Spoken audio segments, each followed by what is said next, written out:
നമസ്കാരം സുഹൃത്തുക്കളെ, എൻ്റെ പേര് സാഗർ. ഏവർക്കും സമ്പൽ സമൃദ്ധിയുടെയും സന്തോഷത്തിൻ്റെയും നല്ലൊരു വിഷുപുലരി ആശംസിക്കുന്നു. എല്ലാവരും വീട്ടിൽ തന്നെ സേഫായിട്ട് ഇരിക്കുക. അപ്പോൾ നമുക്ക് ഇന്നത്തെ ടോപ്പിക്ക് ഡിസ്കസ് ചെയ്യാം അല്ലേ. ഇന്നലത്തെ വീഡിയോ ഇടാൻ കുറച്ച് ലേറ്റ് ആയിപ്പോയി, കുറച്ച് പ്രശ്നങ്ങളൊക്കെ ഉണ്ടായിരുന്നു നെറ്റ്വർക്കിന്. അതുപോലെ വീഡിയോ കുറച്ച് ലെങ്ത് കൂടിപ്പോയി. അതുകൊണ്ടൊക്കെയാണ് വീഡിയോ ഇന്ന് വരാൻ ലേറ്റ് ആയത്. അത് ഇന്ന് രാവിലെ 10 മണിക്ക് പബ്ലിഷ് ആവുന്നതായിരിക്കും. എല്ലാവരും ആ വീഡിയോ കണ്ടിട്ട് ഈ വീഡിയോ കാണുക. ഇനി നിങ്ങളോട് പറയാനുള്ള ഒരു കാര്യം എന്ന് പറഞ്ഞു കഴിഞ്ഞാൽ, നമ്മുടെ വീഡിയോ ഒരുപാട് ലെങ്തി ആയി പോകുന്നുണ്ട്. അതായത് ഈ കൂടെ ഈ നോട്ട്സ് എഴുതി ഞാൻ നിങ്ങൾക്ക് പറഞ്ഞ് എക്സ്പ്ലെയിൻ ചെയ്ത് തരുന്നുണ്ടായിരിക്കാം.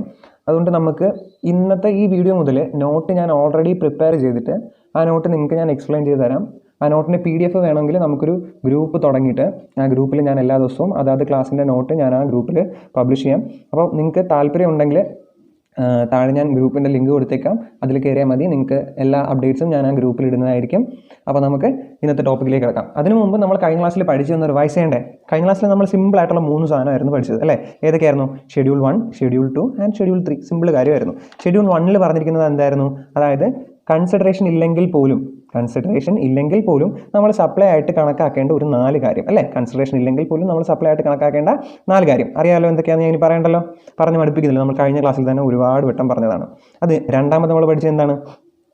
സപ്ലൈ ആയിട്ട് നമ്മൾ കൺസിഡർ ചെയ്തു. ഇനി സപ്ലൈ ഓഫ് ഗുഡ്സ് ആണോ അതോ സപ്ലൈ ഓഫ് സർവീസ് ആണോ എന്നുള്ള കൺഫ്യൂഷൻ അവോയ്ഡ് ചെയ്യാൻ വേണ്ടി ഷെഡ്യൂൾ 2 നമ്മൾ പഠിച്ചു അല്ലേ. ഡീറ്റെയിൽഡ് ആയിട്ട് നമ്മൾ ഷെഡ്യൂൾ 2 ഫുള്ള് പഠിച്ചു. അത് കഴിഞ്ഞ് നെഗറ്റീവ് ലിസ്റ്റ് ആയിട്ടുള്ള ഷെഡ്യൂൾ 3 പഠിച്ചു. ഒരു 8 ഐറ്റം ഉണ്ട് ഷെഡ്യൂൾ 3. ആ 3 കാര്യമാണ് നമ്മൾ കഴിഞ്ഞ ക്ലാസ്സിൽ പഠിച്ചത് അല്ലേ. അപ്പോൾ അത് കഴിഞ്ഞു. ഇനി നമുക്ക് പഠിക്കാനുള്ളതെന്ന് പറഞ്ഞു കഴിഞ്ഞാൽ മിക്സഡ് സപ്ലൈ എന്താണെന്ന് പഠിക്കണം, കോമ്പോസിറ്റ് സപ്ലൈ എന്താണെന്ന് പഠിക്കണം അല്ലേ. പിന്നെ time of supply, place of supply, ഇങ്ങനെ കുറേ കാര്യങ്ങൾ നമ്മൾ പഠിക്കാനുണ്ട്. അപ്പോൾ നമുക്ക് മിക്സഡ് സപ്ലൈ, കോമ്പോസിറ്റ് സപ്ലൈ പഠിക്കാം. നമ്മൾ കഴിഞ്ഞ ക്ലാസ്സിൽ തന്നെ ഇടയ്ക്ക് ഒരു എക്സാമ്പിൾ പറഞ്ഞപ്പോഴൊക്കെ കയറി വന്നു ഈ കോമ്പോസിറ്റ് സപ്ലൈ എന്താണെന്നല്ലേ. അപ്പോൾ നമുക്ക് കോമ്പോസിറ്റ് സപ്ലൈ എന്താണെന്ന് പരിചയപ്പെടാം. ഞാൻ നോട്ട് നേരത്തെ കൂട്ടി പ്രിപ്പയർ ചെയ്ത് വെച്ചിട്ടുണ്ട്. അപ്പോൾ നിങ്ങൾക്ക് ഈ നോട്ട് വേണമെങ്കിൽ എനിക്ക് ആ ഗ്രൂപ്പിൽ കയറിയാൽ മതി. ഞാൻ ഓരോ ദിവസത്തെ നോട്ട് PDF ആയിട്ട് അല്ലെങ്കിൽ നിങ്ങൾക്ക് എങ്ങനെയാണ് വേണ്ടതെന്ന് വെച്ചാൽ ഞാൻ PDF ആയിട്ട് അപ്ലോഡ് ചെയ്യാം. നിങ്ങൾക്ക് അല്ല ഫോട്ടോ ആയിട്ടാണ് വേണ്ടെങ്കിൽ അങ്ങനെ എങ്ങനെയാണെന്ന് വെച്ചാൽ പറഞ്ഞാൽ മതി, ഞാൻ ആ രീതിയിൽ അപ്ലോഡ് ചെയ്യാം. അപ്പോൾ നമുക്ക് അതിന് കോമ്പോസിറ്റ് സപ്ലൈ എന്താണെന്ന് നോക്കാം. കോമ്പോസിറ്റ് സപ്ലൈയുടെ ഡെഫിനിഷൻ നോക്കാം. കോമ്പോസിറ്റ് സപ്ലൈയുടെ ഡെഫിനിഷൻ പറഞ്ഞിരിക്കുന്ന സെക്ഷൻ ഏതാണ്? സെക്ഷൻ 230 ആണ് കോമ്പോസിറ്റ് സപ്ലൈയുടെ ഡെഫിനിഷൻ പറഞ്ഞിരിക്കുന്നത്. അപ്പോൾ ഞാൻ കഴിഞ്ഞ ക്ലാസ്സിൽ നിങ്ങൾക്ക് എക്സാമ്പിൾ പറഞ്ഞപ്പോൾ പറഞ്ഞു അല്ലേ. അതായത് ഒരു വലിയൊരു സർവീസിൻ്റെ കൂടെ അല്ലെങ്കിൽ നമ്മുടെ കൂടെ അതിൻ്റെ അതായത് ഹോട്ടലിൽ നമ്മൾ ബുക്ക് ചെയ്തു. അപ്പോൾ അവർ നമുക്ക് കോംപ്ലിമെൻ്ററി ആയിട്ട് ബ്രേക്ക്ഫാസ്റ്റ് തന്നു അല്ലേ. അത് കണക്ക് വലിയൊരു ട്രെയിൻ, ഒരു 3-4 ദിവസം യാത്ര ചെയ്യാനുള്ള ട്രെയിൻ ടിക്കറ്റ് നമ്മൾ ബുക്ക് ചെയ്തു. അപ്പോൾ അതിന് കൂടെ നമുക്ക് ബ്രേക്ക്ഫാസ്റ്റും ഫുഡും അവർ അതിന് കൂടെ പ്രൊവൈഡ് ചെയ്തു. ഇതൊക്കെയാണ് നമ്മൾ കോമ്പോസിറ്റ് സപ്ലൈയുടെ എക്സാമ്പിളായിട്ട് കഴിഞ്ഞ ക്ലാസ്സിൽ പറഞ്ഞത്. അപ്പോൾ അത് വെച്ചിട്ട് തന്നെ നമുക്ക് പഠിക്കാം. അപ്പോൾ ആദ്യം നോക്കിയോ കോമ്പോസിറ്റ് സപ്ലൈ എന്താണ്. കോമ്പോസിറ്റ് സപ്ലൈ എന്തിന് ബേസ് ചെയ്തിട്ട്? As per section 2 subsection 30. Section 2 subsection 30 ആണ് കോമ്പോസിറ്റ് സപ്ലൈയുടെ ഡെഫിനിഷൻ പറഞ്ഞിരിക്കുന്നത്. അപ്പോൾ നമുക്ക് നോക്കാം. Means a supply made by a taxable person to a recipient. അപ്പോൾ നമുക്കറിയാം സപ്ലൈ എന്ന് പറഞ്ഞാൽ എന്താണ്? അത് ഒരു ടാക്സബിൾ പേഴ്സൺ ഒരു റെസിപ്പിയൻറ്റിന് കൊടുക്കുന്നതാണ്. ഓക്കെ, അതിൽ വലിയ കാര്യമില്ല. രണ്ടാമത് നോക്കിയേ, consisting of 2 or more taxable supplies of goods or service or both or any combination thereof. കണ്ടില്ലേ, കോമ്പോസിറ്റ് സപ്ലൈ എന്ന് പറഞ്ഞാൽ എന്താണ്? നമ്മൾ നേരത്തെ പറഞ്ഞതുപോലെ ഒരു ടാക്സബിൾ പേഴ്സൺ ഒരു റെസിപ്പിയൻറ്റിന് കൊടുക്കുന്ന സപ്ലൈ ആണ്. ഒരു ടാക്സബിൾ പേഴ്സൺ അവരുടെ റെസിപ്പിയൻറ്റിന് കൊടുക്കുന്ന ഒരു സപ്ലൈ ആണ്. Consisting of 2 or more taxable supplies. അതിൽ നമ്മുടെ സാധാ കേസിൽ പോലുള്ള ഒരു ടാക്സബിൾ സപ്ലൈ അല്ല ഉള്ളത്. നമ്മൾ നേരത്തെ കണ്ടാണെങ്കിൽ നമുക്ക് ട്രാവൽ ചെയ്യാനുള്ള ഒരു സർവീസും തന്നു, അതിന് കൂടെ നമുക്ക് ഫുഡും തന്നു അല്ലേ. ഹോട്ടലിലാണെങ്കിൽ നമുക്ക് സ്റ്റേ ചെയ്യാനുള്ള അക്കോമഡേഷനും തന്നു, അതിന് കൂടെ ഒരു വെൽക്കം ഡ്രിങ്ക് ഫുഡ് എന്താണെന്ന് വെച്ചാൽ ആ കാര്യങ്ങളും തന്നു അല്ലേ. 2 or more taxable supplies, goods and service. അവിടെ ഗുഡ്സും കാണും സർവീസും കാണും. ഓർ ബോത്ത്, ചിലപ്പോൾ ഇത് രണ്ടും കൂടി ആയിരിക്കും തരുന്നത്. ഇനി കോമ്പിനേഷൻ തരാം, അത് ഏത് കോമ്പിനേഷനിൽ വേണമെങ്കിലും ആയിരിക്കും. മനസ്സിലായി? ഫസ്റ്റ് പോയിന്റ് മനസ്സിലായില്ലേ? അതായത് ഒന്നിൽ കൂടുതൽ, അതായത് 2 അതിൽ കൂടുതലോ ടാക്സബിൾ ആയിട്ടുള്ള സപ്ലൈസ് നമുക്ക് തന്നു. ടാക്സബിൾ ആയിട്ടുള്ള സപ്ലൈസ് റെസിപ്പിയൻറ്റിന് സപ്ലയർ കൊടുത്തു. മനസ്സിലായേ? Which is naturally bundled. വളരെ ഇമ്പോർട്ടൻ്റ് ആയിട്ടുള്ള കാര്യമാണ് കേട്ടോ ഇത്. ഈ നാച്ചുറലി ബണ്ടിൽഡ് എന്ന് പറയുന്നത് വളരെ ഇമ്പോർട്ടൻ്റ് ആയിട്ടുള്ള കാര്യമാണ്. നാച്ചുറലി ബണ്ടിൽഡ് അതായത് നമുക്ക് ഈ നേരത്തെ ഇവിടെ പറഞ്ഞ 2 അല്ലെങ്കിൽ അതിൽ കൂടുതലോ സപ്ലൈസിനെ നാച്ചുറലി ബണ്ടിൽ ചെയ്യാം അല്ലെങ്കിൽ ആർട്ടിഫിഷ്യലി ബണ്ടിൽ ചെയ്യാം. ഞാനൊരു എക്സാമ്പിൾ പറഞ്ഞു കഴിഞ്ഞാൽ, നമ്മൾ ദിവാലി ടൈമൊക്കെ വരത്തില്ലേ. ദിവാലി ടൈമൊക്കെ എന്ന് പറഞ്ഞാൽ നോർത്ത് ഇന്ത്യൻസ് വളരെ ഭയങ്കര കാര്യമായിട്ട് ആഘോഷിക്കുന്ന ഒരു ഉത്സവമാണ് ഈ ദിവാലി, ഇങ്ങനെയുള്ള കാര്യങ്ങളൊക്കെ. അപ്പോൾ അവരവിടെ സ്വീറ്റ്സ് അല്ലേ, സ്വീറ്റ്സ് അവർ തമ്മിൽ ഷെയർ ചെയ്യും. അതായത് സ്വീറ്റ്സ് എന്ന് പറഞ്ഞാൽ ഒരുപാട് സാധനമുണ്ട്. സോൻ പാപ്പടി, അതുപോലെ തന്നെ പലതരത്തിലുള്ള പേട, മുട്ടായികൾ, ചോക്ലേറ്റ്സ്, ഡ്രൈ ഫ്രൂട്ട്സ്, ഇങ്ങനെ കുറേ കാര്യങ്ങൾ കൊടുക്കും. അപ്പോൾ അവരൊക്കെ ചെയ്യുന്നതെന്ന് പറഞ്ഞാൽ ഏതെങ്കിലും ഒരു ഷോപ്പിൽ ചെല്ലുക, സ്വീറ്റിൻ്റെ ഷോപ്പിൽ ചെല്ലുമ്പം അവരൊരു കോംബോ ഉണ്ടാക്കി നേരത്തെ വെക്കും അല്ലേ, ഒരു കോംബോ ഉണ്ടാക്കി നേരത്തെ വെക്കും. അതിനകത്ത് ഡ്രൈ ഫ്രൂട്ട്സ് കാണും, ചോക്ലേറ്റ്സ് കാണും, നേരത്തെ പറഞ്ഞ പേട, അങ്ങനെയുള്ള കുറേ മധുര പലഹാരങ്ങൾ കാര്യങ്ങളും എല്ലാം കാണും അല്ലേ. അപ്പോൾ ഇതൊക്കെ ആർട്ടിഫിഷ്യലി ബണ്ടിൽഡാണ് അല്ലേ. അയാളുടെ സെയിൽസ് പ്രൊമോട്ട് ചെയ്യാൻ വേണ്ടിയിട്ട് ആർട്ടിഫിഷ്യലായിട്ട് ഉണ്ടാക്കി വെച്ചിരിക്കുന്ന ഒരു കോംബോയാണിത്. ഇത് നാച്ചുറലി ബണ്ടിൽഡ് ആണോ? അല്ല. പക്ഷേ നമ്മൾ നേരത്തെ പറഞ്ഞ എക്സാമ്പിൾ വെച്ച് നോക്കി, 4 ദിവസം നമ്മൾ ട്രാവൽ ചെയ്യുകയാണ്, 4 ദിവസം നമുക്ക് ഫുഡ് വേണ്ടേ, ഓർഡർ വേണ്ടേ, അത് അതിൻ്റെ കൂടെ പ്രൊവൈഡ് ചെയ്തല്ലേ പറ്റൂ. അതെന്താണ്? നാച്ചുറലി ബണ്ടിൽഡ് ആണ്. മനസ്സിലായില്ലേ? ഇനി വേറൊരു എക്സാമ്പിൾ പറഞ്ഞു കഴിഞ്ഞാൽ, നമ്മൾ ഇവിടുന്ന് അമേരിക്കയിലോട്ട് പോവുകയാണ്, ഫ്ലൈറ്റിൽ അമേരിക്കയിൽ പോവുകയാണ്. അമേരിക്കയിൽ പോകുകയെന്ന് പറഞ്ഞാൽ നമ്മുടെ ഇന്ത്യയിൽ നിന്ന് ഡിസ്റ്റൻസ് കൂടിയ ഒരു രാജ്യമാണ് അമേരിക്ക. നമ്മുടെ നേരെ ഓപ്പോസിറ്റാണ്. ഒരു ഗ്ലോബ് ഒരു പകുതിയോളം റൊട്ടേറ്റ് ചെയ്ത് അപ്പുറത്ത് പോയി കഴിഞ്ഞാൽ മാത്രമേ അമേരിക്ക എത്തത്തുള്ളൂ. അപ്പം അവിടെ വരെ എത്തുക എന്ന് പറയുന്നത് നമുക്ക് ഒരു നല്ല ഡിസ്റ്റൻസ് ഉള്ള, നല്ല ട്രാവൽ ടൈമുള്ള ഒരു ജേണിയാണ്. അപ്പോൾ അവിടെ നമുക്ക് ഫുഡും ബിവറേജസും നമ്മുടെ ഫ്ലൈറ്റിൽ തന്നെ അവർ പ്രൊവൈഡ് ചെയ്യുന്നു അല്ലേ. ഫുഡും ബിവറേജസും ഫ്ലൈറ്റിൽ പ്രൊവൈഡ് ചെയ്യുന്നു. അതിൽ അത് വളരെ എസെൻഷ്യലാണ്. അപ്പോൾ അത് നാച്ചുറലി ബണ്ടിൽഡ് ആണ്. വേറെ ഉദാഹരണം പറഞ്ഞു കഴിഞ്ഞാൽ, നമ്മൾ പേസ്റ്റ് മേടിക്കുമ്പോൾ അതിൻ്റെ കൂടെ തന്നെ എന്താണ് ടൂത്ത് ബ്രഷ് കൂടെ അവരൊരു കോംബോ ആയിട്ട് തരും. അത് നാച്ചുറലി ബണ്ടിൽഡാണോ? അല്ല. അവരുടെ സെയിൽസ് പ്രൊമോട്ട് ചെയ്യാൻ വേണ്ടി ആർട്ടിഫിഷ്യലി ബണ്ടിൽഡാണ്. അപ്പോൾ ആർട്ടിഫിഷ്യലി ബണ്ടിലാണെങ്കിൽ നമുക്ക് അതിനെ കോമ്പോസിറ്റ് സപ്ലൈ എന്ന് വിളിക്കാൻ പറ്റില്ല. നാച്ചുറലി ബണ്ടിൽഡ് ആണെങ്കിൽ മാത്രമേ അതിനെ കോമ്പോസിറ്റ് സപ്ലൈ എന്ന് വിളിക്കാൻ പറ്റത്തുള്ളൂ. അപ്പോൾ നിങ്ങൾക്ക് മനസ്സിലായെന്ന് ഞാൻ പ്രതീക്ഷിക്കുന്നു. അടുത്ത ബാക്കി വെച്ചോക്കേ. Supplied in ordinary course of business. Supplied എന്ന് പറഞ്ഞാൽ അവർ ഓർഡിനറി കോഴ്സ് ഓഫ് ബിസിനസിന് വേണ്ടിയിട്ടായിരിക്കും സപ്ലൈ ചെയ്തിരിക്കുന്നത്. അപ്പോൾ ഇത്രയും ഐറ്റംസ് ആണ് എന്തെന്ന് പറയുന്നത് കോമ്പോസിറ്റ് സപ്ലൈയുടെ ഡെഫിനിഷനകത്ത് വരുന്നത്. ഇത്ര ഐറ്റംസ് ആണ്. ഒരു കാര്യങ്ങളുണ്ട്. One of which is principal supply. അതിലൊന്ന് പ്രിൻസിപ്പൽ സപ്ലൈ ആണ്. നമ്മൾ നേരത്തെ പറഞ്ഞ എക്സാമ്പിൾസ് നോക്കി, ട്രാവൽ ചെയ്യുക എന്നുള്ളതായിരുന്നു നമ്മുടെ പ്രിൻസിപ്പൽ സപ്ലൈ അല്ലേ. ഒരു ഇന്ത്യയിൽ നിന്ന് അമേരിക്ക വരെ പോകുക എന്നുള്ളതായിരുന്നു നമ്മുടെ പ്രിൻസിപ്പൽ സപ്ലൈ. അതുപോലെ ഹോട്ടലിൽ സ്റ്റേ ചെയ്യുക എന്നുള്ളതായിരുന്നു നമ്മുടെ പ്രിൻസിപ്പൽ സപ്ലൈ. മനസ്സിലായി? ഇതൊക്കെയാണ് നാച്ചുറലി ബണ്ടിൽഡ് ആയിട്ടുള്ള കോമ്പോസിറ്റ് സപ്ലൈസിന് എക്സാമ്പിൾ. അപ്പോൾ നമുക്ക് ഒന്നും കൂടെ നോക്കിയാൽ കോമ്പോസിറ്റ് സപ്ലൈ സിമ്പിളായിട്ട് എന്താണ്? ഒരു ടാക്സബിൾ പേഴ്സൺ അവൻ്റെ റെസിപ്പിയൻറ്റിന് കൊടുക്കുന്ന സപ്ലൈ ആണ് കോമ്പോസിറ്റ് സപ്ലൈ. ആ കോമ്പോസിറ്റ് സപ്ലൈയിൽ 2 അതിലധികമായിട്ടുള്ള ടാക്സബിൾ സപ്ലൈസ് കാണും of goods, service or both. ഗുഡ്സിൻ്റെയോ സർവീസിൻ്റെയോ അല്ലെങ്കിൽ രണ്ടിൻ്റെ പലതരത്തിലുള്ള കോമ്പിനേഷനിലുള്ള 2 അതിൽ കൂടുതൽ ടാക്സബിൾ ആയിട്ടുള്ള സപ്ലൈസ് കോമ്പോസിറ്റ് സപ്ലൈയിൽ കാണും. Which are naturally bundled. അത് വളരെ നാച്ചുറലി ബണ്ടിൽഡ് ആണ്. ആർട്ടിഫിഷ്യലി സെയിൽസ് കൂട്ടാൻ വേണ്ടി അവർ ക്രിയേറ്റ് ചെയ്തതല്ല, അത് നാച്ചുറലി ബണ്ടിൽഡ് ആണ്. Supplied in ordinary course of business, one of which is principal supply. അതിൽ ഒരു സപ്ലൈ എന്ന് പറയുന്നത് പ്രിൻസിപ്പൽ സപ്ലൈ ആയിരിക്കും. മനസ്സിലായില്ലേ? ഇതിനാണ് എന്തെന്ന് പറയുന്നത്? കോമ്പോസിറ്റ് സപ്ലൈ എന്ന് പറയുന്നത്. ഉദാഹരണം പറഞ്ഞു കഴിഞ്ഞാൽ, നമ്മൾ ഇവിടുന്ന് അമേരിക്ക വരെ ട്രാവൽ ചെയ്യുമ്പോൾ നമുക്ക് ഫ്ലൈറ്റിൽ അവർ നമ്മുടെ ട്രാവലും അവർ നോക്കുന്നു, കൂടെ നമുക്ക് ഫുഡ് ആൻഡ് ബെവറേജസ് അവർ തരുന്നു. ഇതാണ് ഒരു കോമ്പോസിറ്റ് സപ്ലൈയുടെ എക്സാമ്പിൾ. മനസ്സിലായില്ലേ? അപ്പോൾ ഇനി നമുക്ക് ഇവിടെ ടാക്സ് ചെയ്യുന്ന ഏതാണെന്ന് നോക്കണ്ടേ. അതായത് കോമ്പോസിറ്റ് സപ്ലൈ നമ്മൾ നേരത്തെ ട്രാവൽ ചെയ്തു, ട്രാവലിൻ്റെ GST റേറ്റ് വേറെ ആയിരിക്കും. നമുക്ക് ഫുഡ് തരുന്നു, ഫുഡിൻ്റെ GST റേറ്റ് വേറെ ആയിരിക്കും. ബെവറേജസ്, അതായത് നമുക്ക് കുടിക്കാനുള്ള ഡ്രിങ്ക്സ് അങ്ങനെയുള്ള ഐറ്റംസ് ഒക്കെ തരത്തില്ലേ, അതിന് GST റേറ്റ് വേറെ ആയിരിക്കും. അപ്പോൾ ഇതിൽ ഏത് റേറ്റിൽ വേണം ടാക്സ് ചെയ്യാൻ? അല്ലെങ്കിൽ ഓരോ റേറ്റിൽ ടാക്സ് ചെയ്യണോ? ഓരോ റേറ്റിൽ ടാക്സ് ആണ്. നമ്മൾ ഈ കോമ്പോസിറ്റ് സപ്ലൈ എന്നൊരു കാര്യം പോലും പഠിക്കേണ്ട കാര്യമില്ല. നമ്മൾ ഇവിടെ പറയുന്നതെന്ന് പറഞ്ഞാൽ, നമ്മൾ നേരത്തെ പറഞ്ഞില്ലേ പ്രിൻസിപ്പൽ സപ്ലൈ. ആ പ്രിൻസിപ്പൽ സപ്ലൈയുടെ റേറ്റ് എന്താണോ ആ റേറ്റിൽ വേണം ടാക്സ് ചെയ്യാൻ. പ്രിൻസിപ്പൽ സപ്ലൈയുടെ റേറ്റ് എന്താണോ ആ റേറ്റിൽ വേണം നമ്മൾ എന്ത് ചെയ്യാൻ? ടാക്സ് ചെയ്തിരിക്കാൻ. മനസ്സിലായില്ലേ? കോമ്പോസിറ്റ് സപ്ലൈ എന്താണെന്ന് മനസ്സിലായില്ലേ? ഇനി നമുക്ക് മിക്സഡ് സപ്ലൈ എന്താണെന്ന് നോക്കാം. നമ്മൾ ഇവിടെ കോമ്പോസിറ്റ് സപ്ലൈ പറഞ്ഞതിൻ്റെ ജസ്റ്റ് ചെറിയൊരു മാറ്റം വരുത്തിയത്. നേരത്തെ ഇവിടെ നാച്ചുറലി ബണ്ടിൽഡ് അല്ലേ, ഇവിടെ ആർട്ടിഫിഷ്യലി ബണ്ടിൽഡ് ആണ്. അല്ലെങ്കിൽ നാച്ചുറലി അല്ല ബണ്ടിൽ ചെയ്തിരിക്കുന്നത്. നമ്മൾ നേരത്തെ പറഞ്ഞ കോംബോ, ആ സ്വീറ്റ്സിൻ്റെ കോംബോ അല്ലേ. പിന്നെ tooth paste, tooth brush combo അല്ലേ. ഇതൊക്കെ വളരെ ആർട്ടിഫിഷ്യലി ബണ്ടിലാണ്. ഇത് അവരെ സെയിൽസ് പ്രൊമോട്ട് ചെയ്യാൻ വേണ്ടിയിട്ടായിരിക്കും ഈ സാധനം അവർ ഉപയോഗിക്കുന്നത്. അപ്പോൾ നോക്കിയേ, 2 or more individual supplies, combination of goods, service which is. നമ്മൾ നേരത്തെ പറഞ്ഞില്ല, ഗുഡ്സിൻ്റെയോ സർവീസിൻ്റെയോ 2 or more കോമ്പിനേഷൻ ആയിരിക്കും. ഓക്കെ, സമ്മതിച്ചു. ഫോർ എ സിംഗിൾ പ്രൈസ്, അതൊരു സിംഗിൾ പ്രൈസിലായിരിക്കും വിൽക്കുന്നത് അല്ലേ. നമ്മൾ ടൂത്ത് പേസ്റ്റിന് ടൂത്ത് ബ്രഷിൻ്റെ കോംബോ എന്ന് പറയുന്ന ഒരു സിംഗിൾ പ്രൈസ് ആയിരിക്കും. ഒറ്റ വിലയിലേ കാണുള്ളൂ അതിനകത്ത്. അതെ, എന്തായിരിക്കും? Each of this can be supplied separately. നമുക്ക് ടൂത്ത് പേസ്റ്റും ടൂത്ത് ബ്രഷും സെപ്പറേറ്റ് ആയിട്ട് സപ്ലൈ ചെയ്തൂടെ? പറ്റും. ഇതിന് ഒരുമിച്ച് സപ്ലൈ ചെയ്യേണ്ട കാര്യമുണ്ടോ? ഇല്ല. And not depending on each other. അത് തമ്മിൽ ഡിപ്പെൻഡിങ്ങും അല്ല, അത് തമ്മിൽ എന്ത് ചെയ്യില്ല, ഡിപ്പെൻഡിങ് അല്ല. അതായത് പേസ്റ്റ് വിറ്റാൽ മാത്രമേ ബ്രഷ് വിൽക്കാൻ പാടുള്ളൂ എന്ന് ഒന്നുമില്ലല്ലോ. നമുക്ക് പേസ്റ്റ് വേണമെങ്കിൽ പേസ്റ്റ്, ബ്രഷ് വേണമെങ്കിൽ ബ്രഷ്, അതെങ്ങനെയാണെന്ന് വെച്ചാൽ അങ്ങനെ. അപ്പോൾ ഇത് തമ്മിൽ ഡിപ്പെൻഡിങ്ങും അല്ല. നോട്ട് ബണ്ടിൽഡ് നാച്ചുറലി ബണ്ടിൽഡും അല്ല. മനസ്സിലായില്ലേ? ഇതാണ് മിക്സഡ് സപ്ലൈ എന്ന് പറയുന്നത്. ഇവിടെ നാച്ചുറലി ബണ്ടിലാണ്, രണ്ടും തമ്മിൽ ഡിപ്പെൻഡിങ് ആണ്. ഒന്ന് വളരെ എസെൻഷ്യലാണ്. നമ്മൾ ആ പ്രിൻസിപ്പൽ സപ്ലൈയുടെ കൂടെ ഈ പറഞ്ഞ ബാക്കിയുള്ള കാര്യങ്ങളും വളരെ എസെൻഷ്യലാണ്. അതാണ് കോമ്പോസിറ്റ് സപ്ലൈ. ഇനി നേരത്തെ പറഞ്ഞ കണക്ക് അവർ സെയിൽസ് കൂട്ടാൻ വേണ്ടിയിട്ട് 2 or 3 സപ്ലൈസ് ഒരുമിച്ച് തരുന്നു, ഒരു വിലയിൽ തരുന്നു. രണ്ടും തമ്മിൽ ഡിപ്പെൻഡൻ്റ് അല്ല. ഇത് വളരെ ഇൻഡിപെൻഡൻ്റ് ആയിട്ട് നമുക്ക് വിൽക്കാൻ പറ്റുന്ന പ്രോഡക്ട്സ് ആയിരിക്കും. അപ്പോൾ ഇതിനെയാണ് മിക്സഡ് സപ്ലൈ എന്ന് വിളിക്കുന്നത്. മിക്സഡ് സപ്ലൈയുടെ ഡെഫിനിഷൻ പറഞ്ഞ സെക്ഷൻ ഏതാ? 274. ഇവിടെ ടാക്സ് ചെയ്യുന്നതാണെന്ന് നോക്കി. നമ്മൾ ആ കൊടുക്കുന്ന ആ കോംബോയിൽ ഏറ്റവും ഹയസ്റ്റ് റേറ്റ് ഏതിനാണോ ഹയസ്റ്റ് റേറ്റ് വേണം ഈ രണ്ടിനും മേടിക്കാൻ. മനസ്സിലായില്ലേ? ഹയസ്റ്റ് റേറ്റ് ഏതിനാണോ ഹയസ്റ്റ് റേറ്റ് വേണം നമ്മൾ രണ്ടിനും മേടിക്കാൻ. അപ്പം നമ്മൾ നേരത്തെ പറഞ്ഞ എക്സാമ്പിൾ, ഇത് ജസ്റ്റ് ഒരു എക്സാമ്പിളാണ്. റിയൽ വേൾഡിലെ കാര്യമല്ല, എക്സാമ്പിളാണ്. അതായത് ടൂത്ത് പേസ്റ്റും ടൂത്ത് ബ്രഷും ടൂത്ത് പേസ്റ്റിന് 10%, ബ്രഷിന് ഒരു 20% ആണെന്ന് സങ്കല്പിക്കുക. ഇത് റിയൽ ആയിട്ടുള്ള റേറ്റ് അല്ല, എക്സാമ്പിൾ പറയുന്നതാണ്. അപ്പോൾ നമ്മളിതൊരു കോംബോ ആയിട്ട് വിൽക്കുകയാണെങ്കിൽ ആ 20 എന്ന് പറയുന്ന ഹയർ റേറ്റ് വേണം ആ 2 പ്രോഡക്റ്റിനും കൂടെ ചേർത്തിട്ട് നമ്മൾ GST ഇനത്തിൽ മേടിക്കാൻ. മനസ്സിലായില്ലേ? അപ്പം കോമ്പോസിറ്റ് സപ്ലൈയും മിക്സഡ് സപ്ലൈ എന്താണെന്ന് മനസ്സിലായില്ലേ? നിങ്ങളുടെ ഡൗട്ട് കഴിഞ്ഞില്ലേ? നമ്മൾ നേരത്തെ എക്സാമ്പിൾ പറഞ്ഞപ്പോൾ കോമ്പോസിറ്റ് സപ്ലൈയും മിക്സഡ് സപ്ലൈ ഇടയ്ക്കിടയ്ക്ക് കയറി വന്ന കാര്യമാണ്. അപ്പോൾ അതെന്താണെന്ന് ക്ലിയർ ആയില്ലേ? അപ്പം നമുക്കിനി അടുത്ത സാധനത്തിലേക്ക് കിടക്കാം. അടുത്ത എന്താ നോക്കിയേ, റെസിപ്പിയൻറ്റ്. നമ്മൾ നേരത്തെ ഇവിടെ പറഞ്ഞു അല്ലേ, supply made taxable person to recipient എന്ന്. അപ്പോൾ റെസിപ്പിയൻ്റ് എന്താണെന്ന് നോക്കാം. റെസിപ്പിയൻ്റ് എന്ന് പറഞ്ഞാൽ നമുക്ക് ആ വാക്കിൻ്റെ അർത്ഥം വെച്ച് തന്നെ പറയാൻ പറ്റും റെസിപ്പിയൻ്റ് എന്നാണ് അല്ലേ.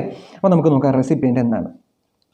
റെസിപ്പിയൻ്റെ ഡെഫിനിഷൻ പറഞ്ഞിരിക്കുന്ന സെക്ഷൻ എന്ന് പറഞ്ഞാൽ 293 ആണ്. 293 ആണ് റെസിപ്പിയൻ്റെ ഡെഫിനിഷൻ പറഞ്ഞിരിക്കുന്നത്. ആ recipient of supply of goods and services or both means നമുക്ക് നോക്കാം. 3 സിറ്റുവേഷൻസ് ഉണ്ട് അവിടെ. 3 സിറ്റുവേഷൻസ് ഉണ്ട്. വേർ കൺസിഡറേഷൻ ഈസ് പേയബിൾ, അതായത് നമ്മളൊരു സപ്ലൈ നടത്തി അവിടെ കൺസിഡറേഷൻ പേയബിൾ ആണ്. അതായത് ഒരു വാല്യൂവിനാണ് നമ്മൾ നമ്മൾ സപ്ലൈ നടത്തിയത്. അവിടെ ഒരു കൺസിഡറേഷൻ ഉണ്ട്.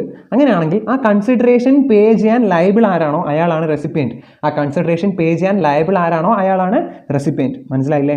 ഒരു എക്സാമ്പിൾ പറയുകയാണെങ്കിൽ നമ്മുടെ വീട്ടിൽ കറണ്ട് ബില്ല് വന്നു, KSEBന്ന് കറണ്ട് ബില്ല് വന്നു. അപ്പോൾ കറണ്ട് ബില്ല് വരുന്നത് ആരായിരിക്കും? അതിൻ്റെ ഓണറുടെ പേരിലായിരിക്കും അല്ലേ. നമ്മൾ ഇലക്ട്രിസിറ്റി ലൈൻ എടുത്തിട്ടുള്ളത് ആരാണോ അയാളുടെ പേരിലായിരിക്കും. മിക്കവാറും നമ്മുടെയൊക്കെ അച്ഛൻ്റെ പേരിലായിരിക്കും ഇലക്ട്രിസിറ്റി ബില്ല് വരുന്നത്. പക്ഷേ ബില്ലിൻ്റെ പൈസ അടച്ചത് ഞാനാണ്. അപ്പോൾ ഒന്ന് ആലോചിച്ച് നോക്കി, പൈസ അടച്ചത് ഞാൻ, പക്ഷേ ലൈബിൾ ടു പേ ആരാണ്? അച്ഛനായിരുന്നു. അപ്പോൾ ഇവിടുത്തെ റെസിപ്പിയൻ്റ് ആരാ? അച്ഛൻ. മനസ്സിലായില്ലേ? അപ്പോൾ കൺസിഡറേഷൻ ഉള്ള സ്ഥലത്ത്, കൺസിഡറേഷൻ ഉള്ള സിറ്റുവേഷനിൽ ആ കൺസിഡറേഷൻ പേ ചെയ്യാൻ ലയബിൾ ആരാണോ, the person who is liable to pay the consideration, അയാളാണ് റെസിപ്പിയൻ്റ്. ഇനി നമുക്ക് കൺസിഡറേഷൻ ഇല്ലാത്ത സിറ്റുവേഷൻ നോക്കാം. കൺസിഡറേഷൻ ഇല്ലാത്ത സിറ്റുവേഷൻ 2 ഉണ്ട്. ഒന്ന്, നമുക്ക് കൺസിഡറേഷൻ ഇല്ലാതെ ഒരു ഗുഡ്സ് തരുന്നു. 2, കൺസിഡറേഷൻ ഇല്ലാതെ നമുക്കൊരു സർവീസ് തരുന്നു. കൺസിഡറേഷൻ ഇല്ലാതെ നമുക്ക് ഗുഡ്സ് തരുന്നു, കൺസിഡറേഷൻ ഇല്ലാതെ ഒരു സർവീസ് തരുന്നു. അപ്പോൾ നോക്കി, ഗുഡ്സിൻ്റെ കാര്യമാണെങ്കിൽ ആ ഗുഡ്സ് ഡെലിവറി ചെയ്യുന്നത് ആർക്കാണോ ആ ഗുഡ്സ് കൊടുക്കുന്നത് അയാളാണ് റെസിപ്പിയൻറ്റ്. സർവീസിൻ്റെ സ്ഥലത്താണെങ്കിൽ ആ സർവീസ് റെൻഡർ ചെയ്യുന്നത് ആരാണോ അയാളാണ് റെസിപ്പിയൻറ്റ്. മനസ്സിലായില്ലേ? സിമ്പിൾ കാര്യമല്ലേ? അപ്പോൾ കൺസിഡറേഷൻ ഉള്ള സമയത്ത് റെസിപ്പിയൻ്റ് ആരാണ്? ആ കൺസിഡറേഷൻ പേ ചെയ്യാൻ ലയബിൾ ആരാണോ അയാൾ. കൺസിഡറേഷൻ ഇല്ലാത്ത സമയത്ത് ഗുഡ്സിനാണെങ്കിൽ ആ ഗുഡ്സ് ആരാണോ ഡെലിവറി ചെയ്യുന്നത്, ആർക്കാണോ നമ്മൾ ആ ഗുഡ്സ് കൊടുക്കുന്നത് അയാളാണ് റെസിപ്പിയൻറ്റ്. അതോ സർവീസ് ആണെങ്കിൽ ആ സർവീസ് റെൻഡർ ചെയ്യുന്നത് ആരാണോ അയാളാണ് റെസിപ്പിയൻ്റ് എന്ന് പറയുന്നത്. മനസ്സിലായില്ലേ? ഈ 3 ഐറ്റം മനസ്സിലായില്ലേ? Composite supply, mixed supply and recipient. അപ്പോൾ മനസ്സിലായെന്ന് ഞാൻ പ്രതീക്ഷിക്കുന്നു. നിങ്ങൾക്ക് എന്തെങ്കിലും ഡൗട്ടോ കാര്യങ്ങളോ ഉണ്ടെങ്കിൽ താഴെ നമ്മുടെ കമൻറ്റ് ബോക്സിൽ ഇടുക. പിന്നെ നിങ്ങളെല്ലാം ഈ നേരത്തെ അപ്ലോഡ് ചെയ്തിട്ടുള്ള 4 വീഡിയോസും മസ്റ്റായിട്ട് കാണുക.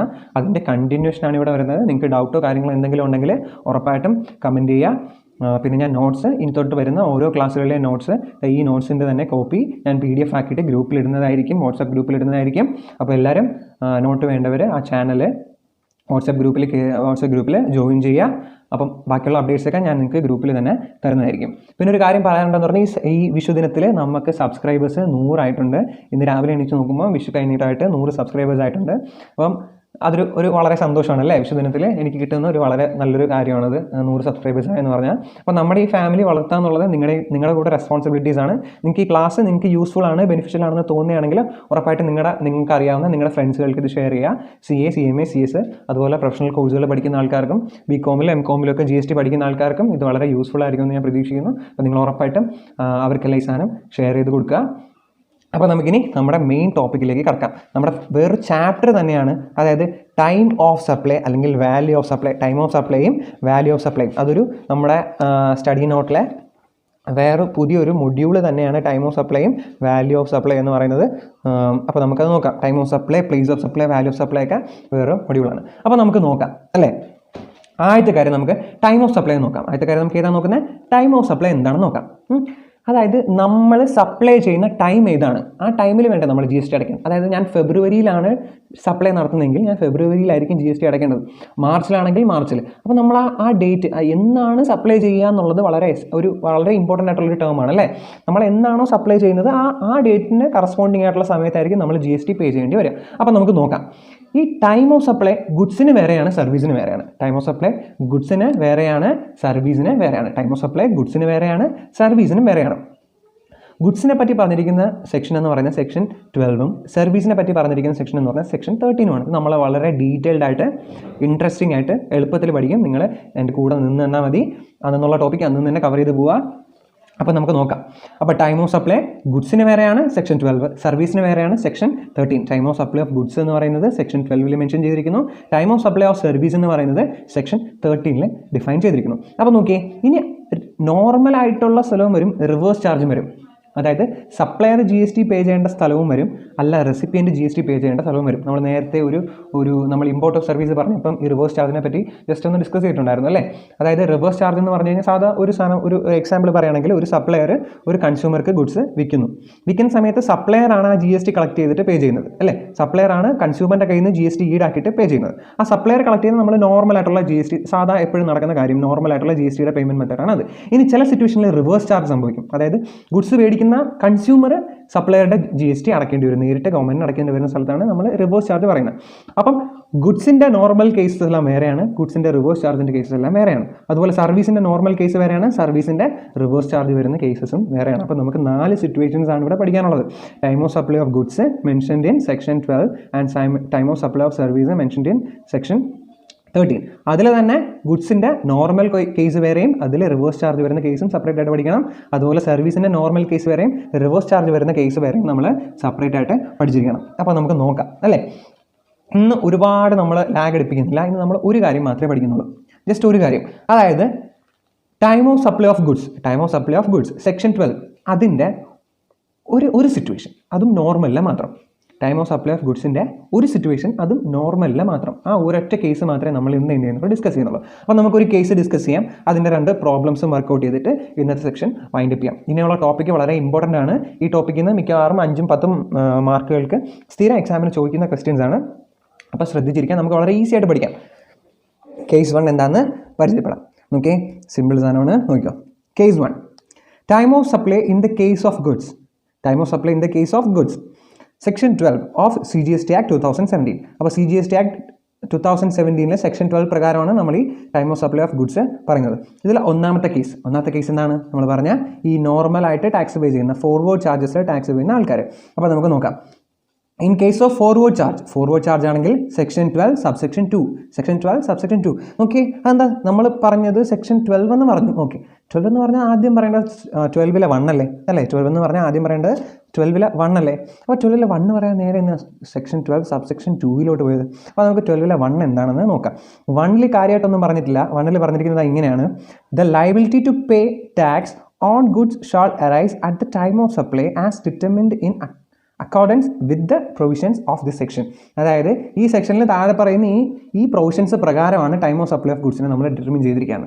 അതൊരു ഇൻട്രൊഡക്ടറി സെക്ഷനാണ്. സെക്ഷൻ 12 സബ്സെക്ഷൻ 1ൽ പറഞ്ഞിരിക്കുന്നത് എന്താണ്, ഈ താഴെ പറയുന്ന സെക്ഷൻ പ്രകാരമാണ് നിങ്ങൾ ടാക്സ് ചെയ്തിരിക്കേണ്ടത്, താഴെ പറയുന്ന രീതിയിലാണ് ടൈം ഓഫ് സപ്ലൈ ഡിറ്റർമിൻ ചെയ്തിരിക്കേണ്ടത് എന്നാണ് സെക്ഷൻ 1ൽ പറയുന്നത്. ജസ്റ്റ് ഇമ്പോർട്ടൻ്റ് അല്ല, ജസ്റ്റ് ഒരു ഇൻട്രൊഡക്ഷനായിട്ട് കൊടുത്തിരിക്കുന്ന സെക്ഷനാണ്. അപ്പോൾ നമുക്ക് സെക്ഷൻ 12 സബ്സെക്ഷൻ 2 എന്താണെന്ന് നോക്കാം. ഒന്നുകൂടെ പറയാം. സെക്ഷൻ 12 സബ്സെക്ഷൻ 2 എന്ന് പറയുന്നത് time of supply of goods ആണ്. അതും ഇൻ കേസ് ഓഫ് ഫോർവേഡ് ചാർജിലെ ടൈം ഓഫ് സപ്ലൈ ഓഫ് ഗുഡ്സാണ് നമ്മൾ സെക്ഷൻ 12 സബ്സെക്ഷൻ 2ൽ പഠിക്കാൻ പോകുന്നത്. അപ്പോൾ നമുക്ക് എന്താണെന്ന് നോക്കാം. Time of supply of goods എന്ന് പറയുന്നത് date of invoice or date of payment whichever is earlier, whichever is least അല്ല, അത് ടാക്സിൽ. ഇത് വിച്ചെവർ ഈസ് ഏർലിയർ, ഇൻഡയറക്റ്റ് ടാക്സേഷനിൽ വിച്ചെവർ ഈസ് ഏർലിയർ. നമ്മൾ മറ്റേ കാര്യം ഇവിടെ ഉപയോഗിക്കാൻ പാടില്ല. ഇപ്പോൾ നോക്കിയേ, സിമ്പിളാണ്. Time of supply of goods എന്ന് പറയുന്നത് എന്താണ്? ഡേറ്റ് ഓഫ് ഇൻവോയ്സ് അല്ലെങ്കിൽ ഡേറ്റ് ഓഫ് പേയ്മെൻറ്റ്. സിമ്പിളാണ്. അതായത് നമ്മളൊരു സെയിൽ നടത്തി ഇൻവോയ്സ് ഇഷ്യൂ ചെയ്ത ഡേറ്റ്, അത് കഴിഞ്ഞ് നമുക്ക് പേയ്മെൻറ്റ് കിട്ടിയ ഡേറ്റ്. ഒരു എക്സാമ്പിൾ പറയാണ്. അതായത് ഞാൻ എൻ്റെ ഒരു കൺസ്യൂമറിന് ഗുഡ്സ് വിറ്റു. ഗുഡ്സ് വിറ്റത് ജനുവരി 1-ാം തീയതിയാണ്. ജനുവരി 1-ാം തീയതി ഞാൻ എൻ്റെ കസ്റ്റമറിന് ഗുഡ്സ് വിറ്റപ്പോഴേ ഞാൻ അയാൾക്ക് എന്ത് ചെയ്തു, ബില്ലടിച്ച് കൊടുത്തു, ഇൻവോയ്സ് ഇഷ്യൂ ചെയ്തു. പക്ഷേ അയാൾ എനിക്ക് ക്യാഷ് തന്നത് ഫെബ്രുവരി 5-ാം തീയതിയാണ്. അയാൾ എനിക്ക് ക്യാഷ് തന്നത്. അപ്പോൾ നോക്കി, അങ്ങനെയൊക്കെ സംഭവിക്കാറില്ലേ? ഉണ്ട്, ക്രെഡിറ്റിൽ നമ്മൾ സാധനം കൊടുക്കാറുണ്ട്, കുറേ നാൾ കഴിയുമ്പോൾ പൈസ കിട്ടാറുണ്ട്, അങ്ങനെയൊക്കെ സംഭവിക്കാറുണ്ട്. അപ്പം നമ്മൾ ഇതുവരെ പഠിച്ചത് വെച്ച് നോക്കുകയാണെങ്കിൽ ടൈം ഓഫ് സപ്ലൈ എന്ന് പറയുന്നത് എന്നായിരിക്കും? നമ്മുടെ ഇൻവോയ്സ് ഇഷ്യൂ ചെയ്യുന്ന ഡേറ്റ് അല്ലെങ്കിൽ പേയ്മെൻറ്റ്. ഇവിടെ ഏതാണ് സംഭവിച്ചത്? ആദ്യമേ അതായത് നമ്മുടെ ഇൻവോയ്സ് ആദ്യം ഇഷ്യൂ ചെയ്തു, അത് കഴിഞ്ഞ് പേയ്മെൻറ്റ് കിട്ടി. അപ്പോൾ വിച്ചെവർ ഈസ് ഏർലിയർ ഏതാണ്? ഇൻവോയ്സ് ഇഷ്യൂ ചെയ്യുന്ന ഡേറ്റ്. മനസ്സിലായില്ലേ? എക്സാമ്പിൾ മനസ്സിലായില്ലേ? എത്രയേ ഉള്ളൂ, സിമ്പിൾ കാര്യമാണ്. അപ്പോൾ time of supply of goods എന്ന് പറയുന്നത് ഒന്നെങ്കിൽ നമ്മൾ ഇൻവോയ്സ് ഇഷ്യൂ ചെയ്യുന്ന ഡേറ്റ് അല്ലെങ്കിൽ നമുക്ക് പേയ്മെൻറ്റ് റിസീവ് ചെയ്യുന്ന ഡേറ്റ്. വിച്ചെവർ ഈസ് ഏർലിയർ ആണ് time of supply of goods എന്ന് പറയുന്നത്. ഇനി നമ്മുടെ ഗവൺമെൻറ് ഒരു നോട്ടിഫിക്കേഷൻ ഇറക്കിയിട്ടുണ്ട്. അതായത് നോട്ടിഫിക്കേഷൻ നമ്പർ 66 2017 നോട്ടിഫിക്കേഷൻ 66 ഇറക്കിയിട്ടുണ്ട്. ഇത് പ്രകാരം കുറച്ച് കാര്യം താഴെ പറഞ്ഞിട്ടുണ്ട്. നമ്മുടെ ടെക്സ്റ്റിലൊക്കെ ഈ സെക്ഷൻ ഇതുവരെ പ്രിൻറ്റ് ചെയ്ത് വന്നിട്ടില്ല. അവിടെ ഇപ്പോഴും എഴുതിയിരിക്കുന്ന 44ൻ്റെ കാര്യമാണ്. 44 ജസ്റ്റ് ഒരു ഈ പറയുന്ന സെയിം സാധനം തന്നെ അതിലൊരു എമൗണ്ടിൻ്റെ, അതായത് 1,50,00,000 1.5 crores ഒരു ടേൺ ഓവർ ലിമിറ്റും കൂടെ പറഞ്ഞിട്ടുണ്ട്. അതൊക്കെ എടുത്ത് കളഞ്ഞു. ഇത് ലേറ്റസ്റ്റ് ആണ്. നമുക്ക് ഇപ്പോൾ പഠിക്കാനുള്ള സാധനം ഇതാണ്. ഇത് നമ്മുടെ ടെക്സ്റ്റിലൊന്നും ഇല്ല. നിങ്ങൾ ഈ നോട്ട്സ് നോക്കി പഠിക്കുക. നോട്ട്സിൻ്റെ കോപ്പി ഞാൻ ഗ്രൂപ്പിൽ ഇടുന്നതായിരിക്കും. അപ്പോൾ നമുക്ക് നോക്കാം അല്ലേ. അതായത് notification number 66 2017. In case of supply of goods, every supplier of goods except composition taxable person is excepted to pay tax on payment basis. ഒന്നും കൂടെ അയച്ചു അല്ലേ. As per notification number 66 2017, in case of supply of goods, every suppliers of goods except composition taxable person is exempted to pay tax on payment basis. നമുക്കപ്പം എന്താ നോക്കാം. Simple കാര്യമുള്ളൂ, വളരെ complex ആയിട്ടുള്ള കാര്യം ഒന്നുമല്ല. നമുക്ക് എന്താ നോക്കാം. അതായത് ഒരു ടൈപ്പ് സപ്ലൈസ് ഉണ്ട്, അതായത് കോമ്പോസിഷൻ ടാക്സ് സ്കീം ഓപ്റ്റ് ചെയ്യുന്ന സപ്ലൈസ്. അത് നമുക്ക് എന്താണെന്ന് ഇനി അങ്ങോട്ട് വരുന്ന ക്ലാസ്സുകളിൽ പഠിക്കാം. നമുക്ക് വളരെ ഡീറ്റെയിൽഡ് ആയിട്ട് അറിഞ്ഞിരിക്കേണ്ട ഒരു ടോപ്പിക്കാണ് ഈ കോമ്പോസിഷൻ ടാക്സ് സ്കീം എന്താണെന്ന്. അതായത് ഒന്നെങ്കിൽ നമുക്ക് നോർമൽ രീതിയിൽ GST പേ ചെയ്യാം, അല്ലെങ്കിൽ നമുക്ക് കോമ്പോസിഷൻ ടാക്സ് സ്കീമിൽ GST പേ ചെയ്യാം. അതെന്താ നമ്മൾ ഇനി അങ്ങോട്ട് വരുന്ന സമയത്ത് പഠിക്കാം. ഇപ്പോൾ പറയാൻ ഈ ടോപ്പിക്ക് മുമ്പോട്ട് പോകത്തില്ല, നമുക്ക് അത് വരുമ്പം അവിടെ പറയാം. അപ്പോൾ ഈ കോമ്പോസിഷൻ ടാക്സ് സ്കീം വഴി ടാക്സ് പേ ചെയ്യുന്ന കസ്റ്റമേഴ്സ്, ഈ കോമ്പോസിഷൻ ടാക്സ് സ്കീം വഴി ടാക്സ് പേ ചെയ്യുന്ന കസ്റ്റമേഴ്സ് ഒഴികെ ബാക്കിയുള്ള എല്ലാ സപ്ലയേഴ്സിനും, ഒന്നും കൂടെ പറയാം, ഈ കോമ്പോസിഷൻ ടാക്സ് സ്കീം വഴി ടാക്സ് പേ ചെയ്യുന്ന സപ്ലയേഴ്സ് ഒഴികെയുള്ള ബാക്കിയുള്ള എല്ലാ സപ്ലയേഴ്സിനും പേയ്മെൻറ്റ് ബേസിസ് എന്ന് പറയുന്ന ഓപ്ഷൻ ഇല്ല. അതായത് ഡേറ്റ് ഓഫ് പേയ്മെൻറ്റ് എന്ന് പറയുന്ന ഒരു ഓപ്ഷൻ ഇല്ല. അതായത് ഒന്നും കൂടെ ഞാൻ നിങ്ങൾക്ക് സിമ്പിളായിട്ട് പറഞ്ഞു തരികയാണെങ്കിൽ, ഒരു സപ്ലയർ കോമ്പോസിഷൻ ടാക്സ് സ്കീമിലാണ് ടാക്സ് പേ ചെയ്യുന്നതെങ്കിൽ, അതായത് കോമ്പോസിഷൻ ടാക്സ് പേഴ്സൺ ആണെങ്കിൽ ഡേറ്റ് ഓഫ് പേയ്മെൻറ്റ് അല്ലെങ്കിൽ date of invoice whichever is earlier ആയിരിക്കും ടൈം ഓഫ് സപ്ലൈ എന്ന് പറയുന്നത്. ഇനി അല്ല, കോമ്പോസിഷൻ ടാക്സ് സ്കീമിലല്ല അയാൾ ടാക്സ് പേ ചെയ്യുന്നതെങ്കിൽ ഡേറ്റ് ഓഫ് പേയ്മെൻറ്റ് എന്ന് പറയുന്നൊരു ഓപ്ഷൻ അവർക്കില്ല. അവർക്ക് എന്ത് മാത്രമേ ഉള്ളൂ? ഡേറ്റ് ഓഫ് ഇൻവോയ്സ് മാത്രമേ ഉള്ളൂ. എന്നാണോ ഇൻവോയ്സ് ഇഷ്യൂ ചെയ്യുന്നത് അതാണ് എന്തെന്ന് പറയുന്നത്, നമ്മുടെ ടൈം ഓഫ് സപ്ലൈ എന്ന് പറയുന്നത്. നിങ്ങൾ കൺഫ്യൂഷൻ ആക്കി വെക്കരുത്. ഇത് സിമ്പിൾ ആയിട്ടുള്ള ടോപ്പിക്കാണ്, ഒരുപാട് ചിന്തിച്ച് കൊള്ളാക്കേണ്ട കാര്യമില്ല. ഞാൻ ഒന്നും കൂടെ പറഞ്ഞുതരാം. അതായത് രണ്ട് തരത്തിലുള്ള സപ്ലൈസ് ആണുള്ളത്. ഒന്ന് കോമ്പോസിഷൻ ടാക്സ് സ്കീം ഓപ്റ്റ് ചെയ്ത് ടാക്സ് അടയ്ക്കുന്ന സപ്ലൈസ്, രണ്ടെന്ന് പറയുന്നത് കോമ്പോസിഷൻ ടാക്സ് സ്കീം അല്ലാതെ നോർമലി ടാക്സ് അടയ്ക്കുന്ന സപ്ലൈസ്. അപ്പം കോമ്പോസിഷൻ ടാക്സ് സ്കീം വഴിയാണ് ടാക്സ് അടയ്ക്കുന്നതെങ്കിൽ, അതായത് ഒരു കോമ്പോസിഷൻ ടാക്സബിൾ പേഴ്സൺ ആണെങ്കിൽ date of invoice or date of payment whichever is earlier ആയിരിക്കും ടൈം ഓഫ് സപ്ലൈ എന്ന് പറയുന്നത്. കോമ്പോസിഷൻ ടാക്സ് സ്കീം വഴിയാണെങ്കിൽ ടാക്സ് പേ ചെയ്യുന്നതെങ്കിൽ ഡേറ്റ് ഓഫ് ഇൻവോയ്സ് അല്ലെങ്കിൽ date of payment whichever is earlier ആയിരിക്കും time of supply of goods എന്ന് പറയുന്നത്. ഇനി കോമ്പോസിഷൻ ടാക്സ് സ്കീം വഴി അല്ല പേ ചെയ്യുന്നതെങ്കിൽ അവർക്ക് ഡേറ്റ് ഓഫ് പേയ്മെൻറ്റ് എന്ന് പറയുന്ന ഓപ്ഷൻ ഇല്ല. അവർക്ക് എന്ത് മാത്രമേ ഉള്ളൂ? ഡേറ്റ് ഓഫ് ഇൻവോയ്സ് തന്നെയായിരിക്കും ടൈം ഓഫ് സപ്ലൈ. മനസ്സിലായില്ലേ? ഡേറ്റ് ഓഫ് ഇൻവോയ്സ് തന്നെയായിരിക്കും ടൈം ഓഫ് സപ്ലൈ. അപ്പോൾ നോക്കി, രണ്ട് സപ്ലയർ കോമ്പോസിഷൻ ടാക്സബിൾ പേഴ്സൺ, അതായത് കോമ്പോസിഷൻ ടാക്സ് സ്കീം വഴി ടാക്സ് പേ ചെയ്യുന്ന ആൾക്കാർക്കാണെങ്കിൽ അവർ ഇൻവോയ്സ് ഡേറ്റ് അല്ലെങ്കിൽ payment date whichever is earlier ആയിരിക്കും time of supply of goods എന്ന് പറയുന്നത്. ഇനി അല്ല, നോൺ കോമ്പോസിഷൻ ടാക്സബിൾ പേഴ്സൺ ആണെങ്കിൽ അവർക്ക് ഡേറ്റ് ഓഫ് ഇൻവോയ്സ് തന്നെയായിരിക്കും ടൈം ഓഫ് സപ്ലൈ എന്ന് പറയുന്നത്. മനസ്സിലായോ? നോട്ടിഫിക്കേഷൻ നമ്പർ 66 2017 പ്രകാരം പറയുന്ന കോമ്പോസിഷൻ സ്കീമിൻ്റെ കാര്യവും മനസ്സിലായില്ലേ? സിമ്പിൾ അല്ലേ? അപ്പോൾ നിങ്ങൾ മറന്നു പോകാതിരിക്കാൻ വേണ്ടി ഞാൻ ഈ പോയിന്റ് താഴെ ഒന്നും കൂടി എഴുതി വെച്ചിട്ടുണ്ട്. എന്താണെന്ന് നോക്കിയോ. Notification number 66 2017 is not applicable in the case of supply of service. കണ്ടോ, ഇവിടെ സപ്ലൈ ഓഫ് ഗുഡ്സിന് മാത്രമേ ഉള്ളൂ ഈ നോട്ടിഫിക്കേഷൻ ആപ്ലിക്കബിൾ. സപ്ലൈ ഓഫ് സർവീസിന് ഇല്ല. സപ്ലൈ ഓഫ് ഗുഡ്സിന് മാത്രമേ നമ്മൾ ഈ പറഞ്ഞ നോട്ടിഫിക്കേഷൻ ആപ്ലിക്കബിൾ ആയിട്ടുള്ളൂ. അതായത് ഏത് നോട്ടിഫിക്കേഷൻ? അതായത് കോമ്പോസിഷൻ ടാക്സ് സ്കീം വഴി അല്ലാതെ ബാക്കിയുള്ള എല്ലാ ആൾക്കാർക്കും ഡേറ്റ് ഓഫ് പേയ്മെൻറ്റ് എന്ന് പറയുന്നൊരു ഓപ്ഷൻ ഇല്ല. അവർക്ക് ഡേറ്റ് ഓഫ് ഇൻവോയ്സ് തന്നെയായിരിക്കും ടൈം ഓഫ് സപ്ലൈ എന്ന് പറയുന്നത്. ഈ ബെനിഫിറ്റ് നമുക്ക് സപ്ലൈ ഓഫ് സർവീസിലില്ല, സപ്ലൈ ഓഫ് ഗുഡ്സിൽ മാത്രമേ ഉള്ളൂ. വളരെ ഇമ്പോർട്ടൻ്റ് ആണ്. സപ്ലൈ ഓഫ് ഗുഡ്സിൽ മാത്രമേ നമ്മൾ ഈ നോട്ടിഫിക്കേഷൻ ആപ്ലിക്കബിൾ ആയിട്ടുള്ളൂ. ഇനി അടുത്ത ഈ same notification composition taxable person, അറിയാവേ, കോമ്പോസിഷൻ ടാക്സബിൾ പേഴ്സണും ആപ്ലിക്കബിൾ അല്ല. അത് നമ്മൾ പറഞ്ഞു. കോമ്പോസിഷൻ ടാക്സബിൾ പേഴ്സണിന് ഇത് രണ്ടിൽ ഏതെങ്കിലും, കോമ്പോസിഷൻ ടാക്സബിൾ പേഴ്സൺ അല്ലെങ്കിൽ ഡേറ്റ് ഓഫ് ഇൻവോയ്സ് മാത്രം. അതും എന്ത് തന്നെ ആയിരിക്കണം? നമ്മുടെ സപ്ലൈ ഓഫ് സർവീസ് ആകരുത്, സപ്ലൈ ഓഫ് ഗുഡ്സ് തന്നെ ആയിരിക്കണം. അതായത് ഈ പറഞ്ഞ കാര്യം ഞാനൊന്ന് ഓർക്കാൻ വേണ്ടി ഇവിടെ എഴുതിക്കാം. ഇനി ഗവൺമെൻറ് നമുക്ക് വേറൊരു ബെനിഫിറ്റും കൂടെ തന്നിട്ടുണ്ട്. ഞാനൊരു എക്സാമ്പിൾ വെച്ച് പറഞ്ഞുതരാം. സപ്പോസ് ഞാനെന്ന് പറയുന്നത് ഒരു കോമ്പോസിഷൻ ടാക്സബിൾ പേഴ്സൺ ആണ്. അതായത് കോമ്പോസിഷൻ ടാക്സ് സ്കീം വഴിയാണ് GST പേ ചെയ്യുന്നത്. എനിക്ക് ഞാൻ കുറേ സാധാരണ വിൽക്കുന്ന ഗുഡ്സിൻ്റെ ഡിനോമിനേഷൻ എന്ന് പറഞ്ഞാൽ 2800 രൂപയാണ്. 2800 റുപ്പീസാണ് ഞാൻ സാധാ വിൽക്കുന്ന ഒരു യൂണിറ്റിൻ്റെ വില. അപ്പോൾ എൻ്റെ അടുത്ത് നിന്ന് കുറേ ആൾക്കാർ ഒന്ന് സാധനം മേടിക്കുമ്പോഴത്തേക്ക് അവർ 3000 രൂപ തന്നു. ഒരാൾ 3000 രൂപ തന്നിട്ട് ഗുഡ്സ് കൊണ്ടുപോയി. അപ്പം എൻ്റെ കയ്യിൽ കൊടുക്കാൻ ബാക്കി പൈസ കൊടുക്കാൻ എൻ്റെ കയ്യിൽ ചില്ലറ ഇല്ലായിരുന്നു. അപ്പോൾ കൺസ്യൂമർ തന്നെ പറഞ്ഞു, കുഴപ്പമില്ല, ഞാൻ അടുത്ത മാസം മേടിക്കുമ്പോൾ 200 രൂപയും കൂടെ കോമ്പൻസേറ്റ് ചെയ്ത് മേടിച്ചോളാം. അതായത് നമുക്ക് ചെറിയ ചെറിയ അഡ്വാൻസുകൾ കിട്ടി. 200 രൂപ, 100 രൂപ, 150, 200 ഇങ്ങനെയുള്ള കുഞ്ഞു അഡ്വാൻസുകൾ കിട്ടി. ഇങ്ങനെ അഡ്വാൻസുകൾ കിട്ടുകയാണെങ്കിൽ ഏതാണ് കോമ്പോസിഷൻ ടാക്സബിൾ പേഴ്സണിന് ഇത് കണക്കുള്ള അഡ്വാൻസുകൾ, അതായത് 1000 രൂപയിൽ താഴെയുള്ള അഡ്വാൻസുകൾ കിട്ടുകയാണെങ്കിൽ അയാൾക്കൊരു ഓപ്ഷൻ ഉണ്ട്. ഒന്നെങ്കിൽ നമുക്ക് ആ അഡ്വാൻസ് കിട്ടിയ മാസം തന്നെ ടാക്സ് പേ ചെയ്യാം അഡ്വാൻസ് ആയിട്ട്, അല്ലെങ്കിൽ നമ്മൾ ആക്ച്വലി ആ കിട്ടിയ അഡ്വാൻസിന് എന്നാണോ ഇൻവോയ്സ് ഇഷ്യൂ ചെയ്ത് ഗുഡ്സ് സപ്ലൈ ചെയ്യുന്നത് അന്ന് ടാക്സ് അടച്ചാൽ മതി. മനസ്സിലായോ? ഒന്നും കൂടെ ഞാൻ പറഞ്ഞുതരാം. അതായത് ഒരു കോമ്പോസിഷൻ ടാക്സബിൾ പേഴ്സൺ ആണെങ്കിൽ അയാൾക്ക് കുഞ്ഞു എന്ത് കിട്ടും? അഡ്വാൻസുകൾ കിട്ടും. ആ അഡ്വാൻസുകളൊക്കെ 1000 രൂപയിൽ താഴെ, അപ് ടു 1000 വരെ, അല്ലേ? 1000 വരെയുള്ള ഈ അഡ്വാൻസുകൾക്ക് അയാൾക്ക് ഒരു ഓപ്ഷൻ ഉണ്ട്. This person has an option. എന്താണ്?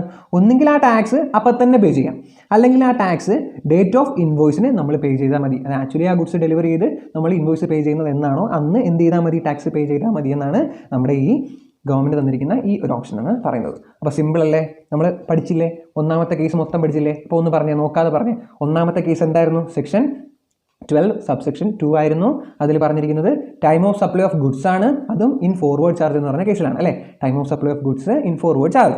അതിൽ 2 തരത്തിലുള്ള സപ്ലൈസ് ഉണ്ട്. ഒന്ന് കോമ്പോസിഷൻ ടാക്സ് സ്കീം, ഒന്ന് കോമ്പോസിഷൻ സ്കീം യൂസ് ചെയ്യുന്ന ആൾക്കാർ, അല്ലാത്ത നോർമലായിട്ടുള്ള ആൾക്കാർ.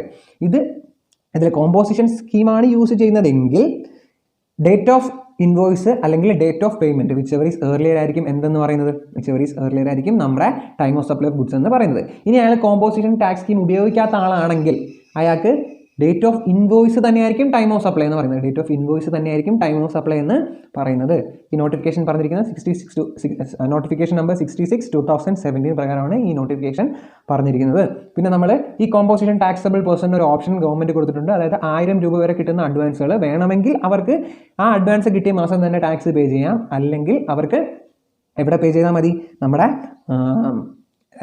ഈ യഥാർത്ഥത്തിൽ എന്നാണോ ഇൻവോയ്സ് ഇഷ്യൂ ചെയ്ത് ആ പേയ്മെൻറ്റ് നടത്തുന്നത് അന്ന് ഇഷ്യൂ ചെയ്താൽ മതി എന്നാണ് ഗവൺമെൻറ് പറഞ്ഞിരിക്കുന്നത്. മനസ്സിലായില്ലേ? ഇനി ഞാനൊരു വേറൊരു എക്സാമ്പിൾ പറഞ്ഞുതരാം. അതായത് നമ്മൾ എല്ലായിടത്തും പഠിച്ചു, അതായത് ഡേറ്റ് ഓഫ് ഇൻവോയ്സ് നമ്മൾ പഠിച്ചു, അല്ലേ? ഇൻവോയ്സ് എന്നാണോ ഇഷ്യൂ ചെയ്യുന്നത് അന്നാണ് നമ്മൾ മിക്കപ്പോഴും എന്ത് ചെയ്യേണ്ടത്? ടൈം ഓഫ് സപ്ലൈ ആയിട്ട് കണക്കാക്കുന്നത്, അല്ലേ? അപ്പോൾ ഡേറ്റ് ഓഫ് ഇൻവോയ്സ്, ഞാൻ ഇൻവോയ്സേ ഇഷ്യൂ ചെയ്തില്ല. എൻ്റെ കുറേ കൂട്ടുകാരന്മാരാണ് എൻ്റെ സപ്ലൈസ് എന്ന് വെച്ചോ, ഞാൻ അവരോട് പറയാം നിങ്ങൾ സാധനം കൊണ്ടുവെക്കോ, പൈസ തന്നോ, സെയിലായിട്ട് ഞാൻ കൺസിഡർ ചെയ്തോളാം, നിങ്ങൾക്ക് ഇൻവോയ്സ് ഇഷ്യൂ ചെയ്യുന്നില്ല, ഒരു അഡ്ജസ്റ്റ്മെൻറ്റിൽ അങ്ങ് പോട്ടെ എന്ന്. അപ്പോൾ ഗവൺമെൻറ് ടാക്സ് അടയ്ക്കണ്ടല്ലോ, അല്ലേ?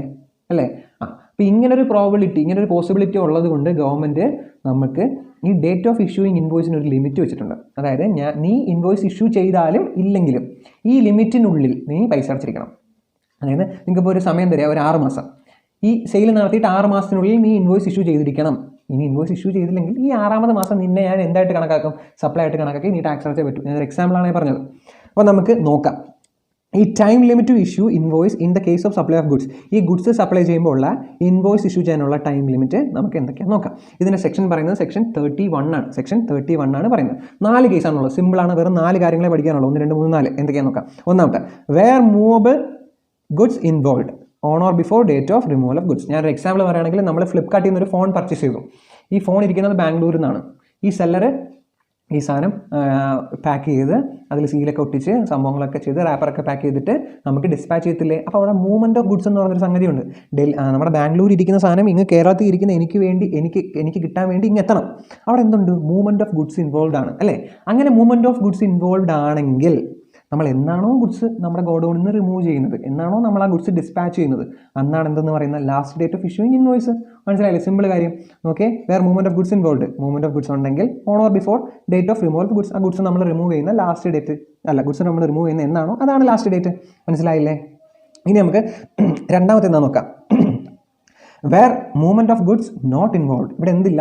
മൂവ്മെൻറ്റ് ഓഫ് ഗുഡ്സ് ഇല്ല. ഓക്കെ, ഒരു എക്സാമ്പിൾ പറയുകയാണെങ്കിൽ ആ ഫോൺ കട ഞാൻ എൻ്റെ നാട്ടിലാണ് നടത്തുന്നത്, ഒരു റീറ്റെയിലറാണ് ഞാൻ. അപ്പം കസ്റ്റമേഴ്സ് വന്നു, ഒരു ഫോൺ മേടിച്ചു, ഞാൻ അവിടെ തന്നെ എന്ത് ചെയ്തു? ഡെലിവറി ചെയ്തു. എനിക്കത് കൊണ്ടുവന്ന് ഡിസ്പാച്ച് ചെയ്ത് അയാളുടെ വീട് വരെ കൊണ്ട് എത്തിച്ചു കൊടുക്കേണ്ട കാര്യമില്ല. ഞാൻ എൻ്റെ ഷോപ്പിൽ തന്നെയാണ് ഞാൻ ഡെലിവറി ചെയ്തത്. മനസ്സിലായില്ലേ? ആ സിറ്റുവേഷനിൽ മൂവ്മെൻറ്റ് ഓഫ് ഗുഡ്സ് ഇല്ലാത്തപ്പോൾ അവിടെ എന്താ നോക്കിയേ? മൂവ്മെൻറ്റ് ഓഫ് ഗുഡ്സ് ഇല്ല. Where movement of goods is not involved on or before the date of delivery of goods. ഒന്നെങ്കിൽ നമ്മൾ ആ ഗുഡ്സ് ഡെലിവറി ചെയ്യുന്ന ഡേറ്റ്, അതാണ് ലാസ്റ്റ് ഡേറ്റ്. ഒന്നെങ്കിൽ നമ്മൾ ആ ഗുഡ്സ് ഡെലിവറി ചെയ്യുന്ന ഡേറ്റ്, അല്ലെങ്കിൽ goods made available to the customer, ആ കസ്റ്റമേഴ്സിന് ഗുഡ്സ് അവൈലബിൾ ആക്കുന്ന ദിവസം. ഞാൻ എക്സാമ്പിൾ പറയുകയാണെങ്കിൽ രണ്ടാമത്തെ എക്സാമ്പിളാണ്. അതായത് ഞാനൊരു ഷോപ്പ്, മൊബൈൽ ഷോപ്പ് നടത്തുകയാണ്. അവിടെ റെഡ്മിയുടെ ഫോണുണ്ട്, നമ്മുടെ ഷോമി റെഡ്മിയുടെ കുറച്ച് ഫോണുണ്ട്. ഈ ഫോണുകൾ ഭയങ്കര ഡിമാൻഡുള്ള ഫോണാണ്. വെറും 5 യൂണിറ്റ് മാത്രമേ എനിക്ക് എൻ്റെ ഷോപ്പിൽ കിട്ടിയുള്ളൂ. അപ്പോൾ എൻ്റെ ഒരു സുഹൃത്ത് തന്നെ വിളിച്ചിട്ട് പറഞ്ഞു, എടാ നിനക്ക് ആ ഫോണിൻ്റെ എമൗണ്ട് ഞാൻ ഗൂഗിൾ പേ വഴി അയച്ചിട്ടുണ്ട്, നീ ഒരു കാര്യം ചെയ്യും, ആ സാധനം എനിക്ക് വേണ്ടിയിട്ട് മാറ്റി വേറെ ആർക്കും കൊടുക്കണ്ടാന്ന് ഇല്ലേ. അപ്പോൾ ഞാൻ ആ goods made available for the customer ആക്കിയില്ലേ, എൻ്റെ കസ്റ്റമറിന് വേണ്ടി മാറ്റി വെച്ചില്ലേ. അങ്ങനെയാണെങ്കിലോ ആ ഡേറ്റ്, അതാണ് ലാസ്റ്റ് ഡേറ്റ്. മനസ്സിലായില്ലേ? ഒന്നാം സാധനം എന്തായിരുന്നു, നമുക്ക് അവിടെ മൂവ്മെൻറ്റ് ഓഫ് ഗുഡ്സ് ഉള്ളപ്പോൾ, അങ്ങനെയാണെങ്കിൽ ആ ഗുഡ്സ് മൂവ് ചെയ്യുന്ന ഡേറ്റ് എന്നാണോ അന്ന്. ഇനി മൂവ്മെൻറ്റ് ഓഫ് ഗുഡ്സ് ഇല്ലാത്തപ്പോൾ, അങ്ങനെയാണെങ്കിൽ എന്നാണ് ആ സപ്ലൈ നമ്മൾ നടത്തുന്നത്, എന്നാണ് ഡെലിവറി എന്നാണ് നടത്തുന്നത് അന്ന്. മനസ്സിലായില്ലേ? ഇനി മൂന്നാമത്തെ കാര്യം നോക്കിയേ, sale of goods on approval basis. ആ ഒരു എക്സാമ്പിൾ, അപ്രൂവൽ ബേസ് എന്താ നമുക്ക് എല്ലാവർക്കും അറിയാമല്ലേ, നമ്മൾ അക്കൗണ്ടൻസിയിൽ ഇതിൻ്റെ കണക്കുകൾ പഠിച്ചിട്ടുണ്ട്. അല്ലാതെ നമ്മൾ എന്നോട്ടാണോ കൊമേഴ്സ് പഠിക്കുന്നത് അന്ന് മൊത്തം നമ്മൾ ഈ പഠിച്ച കാര്യമല്ലേ sale of goods on approval base. ഒരു എക്സാമ്പിൾ പറയുകയാണെങ്കിൽ നമ്മുടെ മെഡിക്കൽ സ്റ്റോർ അല്ലേ, മെഡിക്കൽ സ്റ്റോറിൽ ഒരു കമ്പനി പുതിയ ഏതെങ്കിലും പ്രോഡക്റ്റ് കൊണ്ടുവരികയാണെങ്കിൽ ആ കമ്പനിക്കാർ എന്ത് ചെയ്യും, മെഡിക്കൽ സ്റ്റോറിനെ സമീപിച്ചിട്ട് കുറച്ച് യൂണിറ്റ് അവർക്ക് കൊടുക്കും. എന്നിട്ട് പറയാം, നിങ്ങളിത് സെയിൽ ചെയ്ത് നോക്ക്, കസ്റ്റമറുടെ റിവ്യൂ ഒക്കെ നോക്കിയിട്ട് കൊള്ളാമെങ്കിൽ എടുത്തോ എന്ന് പറഞ്ഞൊരു 100 യൂണിറ്റ് അവിടെ കൊടുത്തെന്ന് വയ്ക്കാം. അപ്പോൾ നമ്മൾ കസ്റ്റമറിനെയൊക്കെ നോക്കിയിട്ട് എല്ലാം കൊള്ളാം, ആൾക്കാർ സാധനം പോകുന്നുണ്ട്, കൊള്ളാം, നല്ല റേറ്റിംഗ് ഒക്കെ ഉള്ള മരുന്നാണെങ്കിൽ അവരെന്ത് ചെയ്യും, കൺഫർമേഷൻ കൊടുക്കും. ഓക്കെ, ഞങ്ങൾക്ക് സാധനം ഇഷ്ടപ്പെട്ടു, ഈ 100 ഞാൻ എടുത്തോളാം എന്ന് പറഞ്ഞ് കൺഫർമേഷൻ തന്നു. ഇതാണ് എന്തെന്ന് പറയുന്നത്, അപ്രൂവൽ ബേസിസ്. നിങ്ങൾ ഗുഡ്സ് കൊണ്ടുപോകും, യൂസ് ചെയ്ത് നോക്കിയിട്ട് കൊള്ളാമെങ്കിൽ എടുത്താൽ മതി. ഓക്കെ, അതാണ് goods sale on approval basis. അങ്ങനെയാണെങ്കിൽ നമുക്ക് കൺസ്യൂമറിൻ്റെ കയ്യിൽ നിന്ന്, നമ്മുടെ കസ്റ്റമറിൻ്റെ കയ്യിൽ നിന്ന് അപ്രൂവൽ കിട്ടുന്നത് എന്നാണോ അന്ന്, അതാണ് ലാസ്റ്റ് ഡേറ്റ്. അപ്രൂവൽ കിട്ടുന്ന എന്നാണോ അന്നാണ് ലാസ്റ്റ് ഡേറ്റ്. അത് നമ്മുടെ മെഡിക്കൽ സ്റ്റോറുകാർ കൺഫർമേഷൻ തരിക, അത് ഞാൻ എടുത്തോളാം, ഇതെനിക്ക് വേണം എന്ന് പറയുന്നത് എന്നാണോ അന്നായിരിക്കും നമ്മുടെ ബുക്സ് ഓഫ് അക്കൗണ്ട്സിൽ നമ്മളത് സെയിലായിട്ട് റെക്കോർഡ് ചെയ്യുന്നത്. ആ ഡേറ്റാണ് last date of issuing invoice. ഇനി അഥവാ അവരൊന്നും പറഞ്ഞില്ല, മെഡിക്കൽ സ്റ്റോറിൽ കൊണ്ടു കൊടുത്തിട്ട് അവരൊന്നും പറഞ്ഞില്ല, വേണമെന്നും വേണ്ടെന്നും ഒന്നും പറഞ്ഞില്ല, അങ്ങനെയാണെങ്കിൽ 6 മാസത്തിൻ്റെ അവസാനത്തെ ഡേറ്റിൽ നമ്മളത് സെയിലായിട്ട് കണക്കാക്കുക. അന്ന് നിങ്ങൾ അതിൻ്റെ ഇൻവോയ്സ് ഇഷ്യൂ ചെയ്യേണ്ട ലാസ്റ്റ് ഡേറ്റ് ആയിട്ട് കണക്കാക്കാനാണ് നമ്മുടെ GST കൗൺസിലിലെ റൂൾ പ്രകാരം പറഞ്ഞിരിക്കുന്നത്. മനസ്സിലായില്ലേ? അപ്പോൾ നമുക്കൊന്ന് വായിച്ചു നോക്കാം. Sale of goods on approval basis before or at the time of supply when confirmation received from the customer confirmation on the date, അല്ലെങ്കിൽ within 6 months from the date of removal of goods. നമ്മൾ ആ goods കൊണ്ടുവന്ന് അവർക്ക് കൊടുത്തിട്ട് 6 months അവസാനിക്കുന്ന last ഡേറ്റിൽ. മനസ്സിലായില്ലേ? ഇനി last ഒരു സാധനം കൂടെ ഉണ്ട്, അതായത് in continuous basis, supply on continuous basis. ഇത് നമ്മൾ കുറേ വർഷം പഠിച്ചിട്ടുള്ള സപ്ലൈ ഓൺ കണ്ടിന്യൂസ് ബേസിസ്. ഒരു എക്സാമ്പിൾ പറയുകയാണെങ്കിൽ, ഞാനൊരു ബേക്കറി നടത്തുകയാണ്, ഒരു സ്കൂളിൻ്റെ സൈഡിൽ, ഒരു സ്കൂളിനോട് ചേർന്ന് ഒരു കുഞ്ഞ് ബേക്കറി നടത്തുന്ന ഒരു ഷോപ്പാണ് സങ്കല്പിക്കുക. ആ ഷോപ്പിൽ പിള്ളേർക്ക് ക്ലാസ്സുള്ള ദിവസങ്ങളിൽ മാത്രം നമ്മൾ എഗ് പബ്സ് വിൽക്കുമെന്ന് സങ്കല്പിക്കുക. അപ്പോൾ ഞാൻ അവിടുത്തെ ഒരു വലിയ ബേക്കറി എടുത്ത് പറയുകയാണ്, ഇവിടെ പിള്ളേർക്ക് ക്ലാസ്സുള്ള ദിവസങ്ങളിലെല്ലാം, അതായത് എല്ലാ വർക്കിംഗ് ഡേയ്സിലും ഞാൻ കട തുറക്കും, അന്ന് നിങ്ങൾ ഒരു 20 പബ്സ് വെച്ചിട്ട് എനിക്കൊന്നും കണ്ടിന്യൂസ് ആയിട്ട് ഡെലിവറി ചെയ്യാമെന്ന്. അപ്പോൾ ഒരു 20 എണ്ണം വെച്ച് നമുക്ക് കണ്ടിന്യൂസ് ആയിട്ട് തരും. എന്നിട്ട് മാസം അവസാനം ഇതെല്ലാം കൂടെ കണക്കാക്കിയിട്ട് നമ്മുടെ കയ്യിൽ നിന്ന് പൈസ മേടിച്ചു പോകും അല്ലേ. ഇതാണ് കണ്ടിന്യൂസ് ബേസിൻ്റെ ഒരു എക്സാമ്പിൾ. വേറൊരു കറക്റ്റ് എക്സാമ്പിൾ ഞാൻ പറഞ്ഞുതരാം. അതായത് KCB, ഇലക്ട്രിസിറ്റി അല്ലേ. അതായത് ഇലക്ട്രിസിറ്റി നമ്മളിങ്ങനെ കൺസ്യൂം ചെയ്തുകൊണ്ടേയിരിക്കും അല്ലേ. എന്നിട്ട് കൺസ്യൂം ചെയ്തിട്ട് നമ്മൾ ആ ഒരു അവർ പറയുന്ന ഒരു പീരീഡ് കഴിയുമ്പോൾ നമ്മുടെ വീട്ടിൽ നിന്ന് റീഡിംഗ് ഒക്കെ എടുത്തിട്ട് നമ്മൾ ഇത്ര കൺസ്യൂം ചെയ്തു, കഴിഞ്ഞ വട്ടം റീഡിംഗ് ഇത്രയായിരുന്നു, ഈ വട്ടത്തെ റീഡിംഗ് ഇത്രയാണ്, റേറ്റ് ഇത്രയാണ്, ഇതാണ് നിങ്ങളുടെ എമൗണ്ട് എന്ന് പറഞ്ഞ് നമുക്കൊരു ബില്ലടിച്ച് തരത്തില്ലേ. അതും ഒരു സപ്ലൈ ഓഫ് കണ്ടിന്യൂസ് ബേസിസ് ആണ് അല്ലേ. കണ്ടിന്യൂസ് ആയിട്ട് നമുക്ക് സപ്ലൈ ചെയ്യലേ സാധനം. അങ്ങനെയാണെങ്കിൽ നമ്മൾ നേരത്തെ പറഞ്ഞില്ലേ KCBക്കാർ നമുക്കൊരു ബില്ല് തരുമെന്ന്. ആ ബില്ലിന് പറയുന്ന പേരാണ് സ്റ്റേറ്റ്മെൻറ്റ് ഓഫ് അക്കൗണ്ട്. അതായത് പീരിയോഡിക്കൽ സ്റ്റേറ്റ്മെൻറ്റ് ഓഫ് അക്കൗണ്ട്. നമ്മുടെ മാസാവസാനം നമ്മുടെ വീട്ടിൽ നിന്ന് റീഡിംഗ് ഒക്കെ രേഖപ്പെടുത്തിയ ഒരു ബില്ല് തരും. അതാണ് last date of issuing invoice. നമ്മുടെ KCB എന്താ ചെയ്യുന്ന, ആ സ്റ്റേറ്റ്മെൻറ്റിൽ തന്നെ താഴെ ബില്ലും കൂടെ ടൈപ്പ് ചെയ്ത് സെറ്റാക്കി ഒറ്റ ഒരു റെസിപ്റ്റാക്കി നമുക്ക് തരും. മനസ്സിലായില്ലേ? അപ്പോൾ കണ്ടിന്യൂസ് ബേസിലാണ് നമ്മൾ സപ്ലൈ നടത്തുന്നതെങ്കിൽ ആ പീരിയോഡിക്കൽ സ്റ്റേറ്റ്മെൻറ്റ് എന്നാണോ ഇഷ്യൂ ചെയ്യുന്നത് അതാണ് ലാസ്റ്റ് ഡേറ്റ്. മനസ്സിലായോ? സിമ്പിൾ കാര്യമല്ലേ? അപ്പോൾ നമുക്കൊന്നും കൂടെ നോക്കാം. അതായത് നമ്മൾ സപ്ലൈ ഓഫ് ഗുഡ്സ് ആണ് നടത്തുന്നതെങ്കിൽ ഇൻവോയ്സ് ഇഷ്യൂ ചെയ്യാൻ വേണ്ടിയിട്ട് ഒരു ലാസ്റ്റ് ഡേറ്റ് നമ്മുടെ ഗവൺമെൻറ് നമ്മുടെ GST കൗൺസിൽ റെക്കമെൻഡ് ചെയ്തിട്ടുണ്ട്. അത് 4 എന്തൊക്കെയാണെന്ന് നോക്കാം. അതായത് ഗുഡ്സ് മൂവബിൾ ആണെങ്കിൽ, മൂവ്മെൻറ്റ് ഓഫ് ഗുഡ്സ് ഉണ്ടെങ്കിൽ ഡിസ്പാച്ച് ചെയ്യുന്ന ദിവസം എന്നാണോ അന്ന്. ഇനി ഗുഡ്സിൻ്റെ മൂവ്മെൻറ്റ് ഒന്നും ഇല്ലെങ്കിൽ നമ്മൾ ആക്ച്വലി ഡെലിവറി ചെയ്യുന്നത് എന്നാണോ, അല്ലെങ്കിൽ കസ്റ്റമറിന് അത് അവൈലബിൾ ആക്കുന്നത് എന്നാണോ അന്ന്. ഇനി അപ്രൂവൽ ബേസ്ഡ് ആണെങ്കിൽ കസ്റ്റമർ എന്നാണോ നമുക്ക് അപ്രൂവൽ തരുന്നത് അന്ന്. ഇനി അപ്രൂവൽ ഒന്നും തന്നിട്ടില്ല, അങ്ങനെയാണെങ്കിൽ 6 മാസത്തിൻ്റെ ലാസ്റ്റ് ഡേറ്റ് ആയിരിക്കും നമ്മുടെ last date of issuing invoice എന്ന് പറയുന്നത്. ഇനി 4ാമത്തെ പോയിന്റ് എന്താണ്, കണ്ടിന്യൂസ് ബേസിലാണ് നമ്മൾ സപ്ലൈ നടത്തുന്നതെങ്കിൽ ആ പീരിയോഡിക്കൽ സ്റ്റേറ്റ്മെൻറ്റ് ഇഷ്യൂ ചെയ്യുന്ന ഡേറ്റ് എന്നാണോ അന്ന്. അപ്പോൾ മനസ്സിലായില്ലേ? സെക്ഷൻ 12 സബ്സെക്ഷൻ 2 മനസ്സിലായി.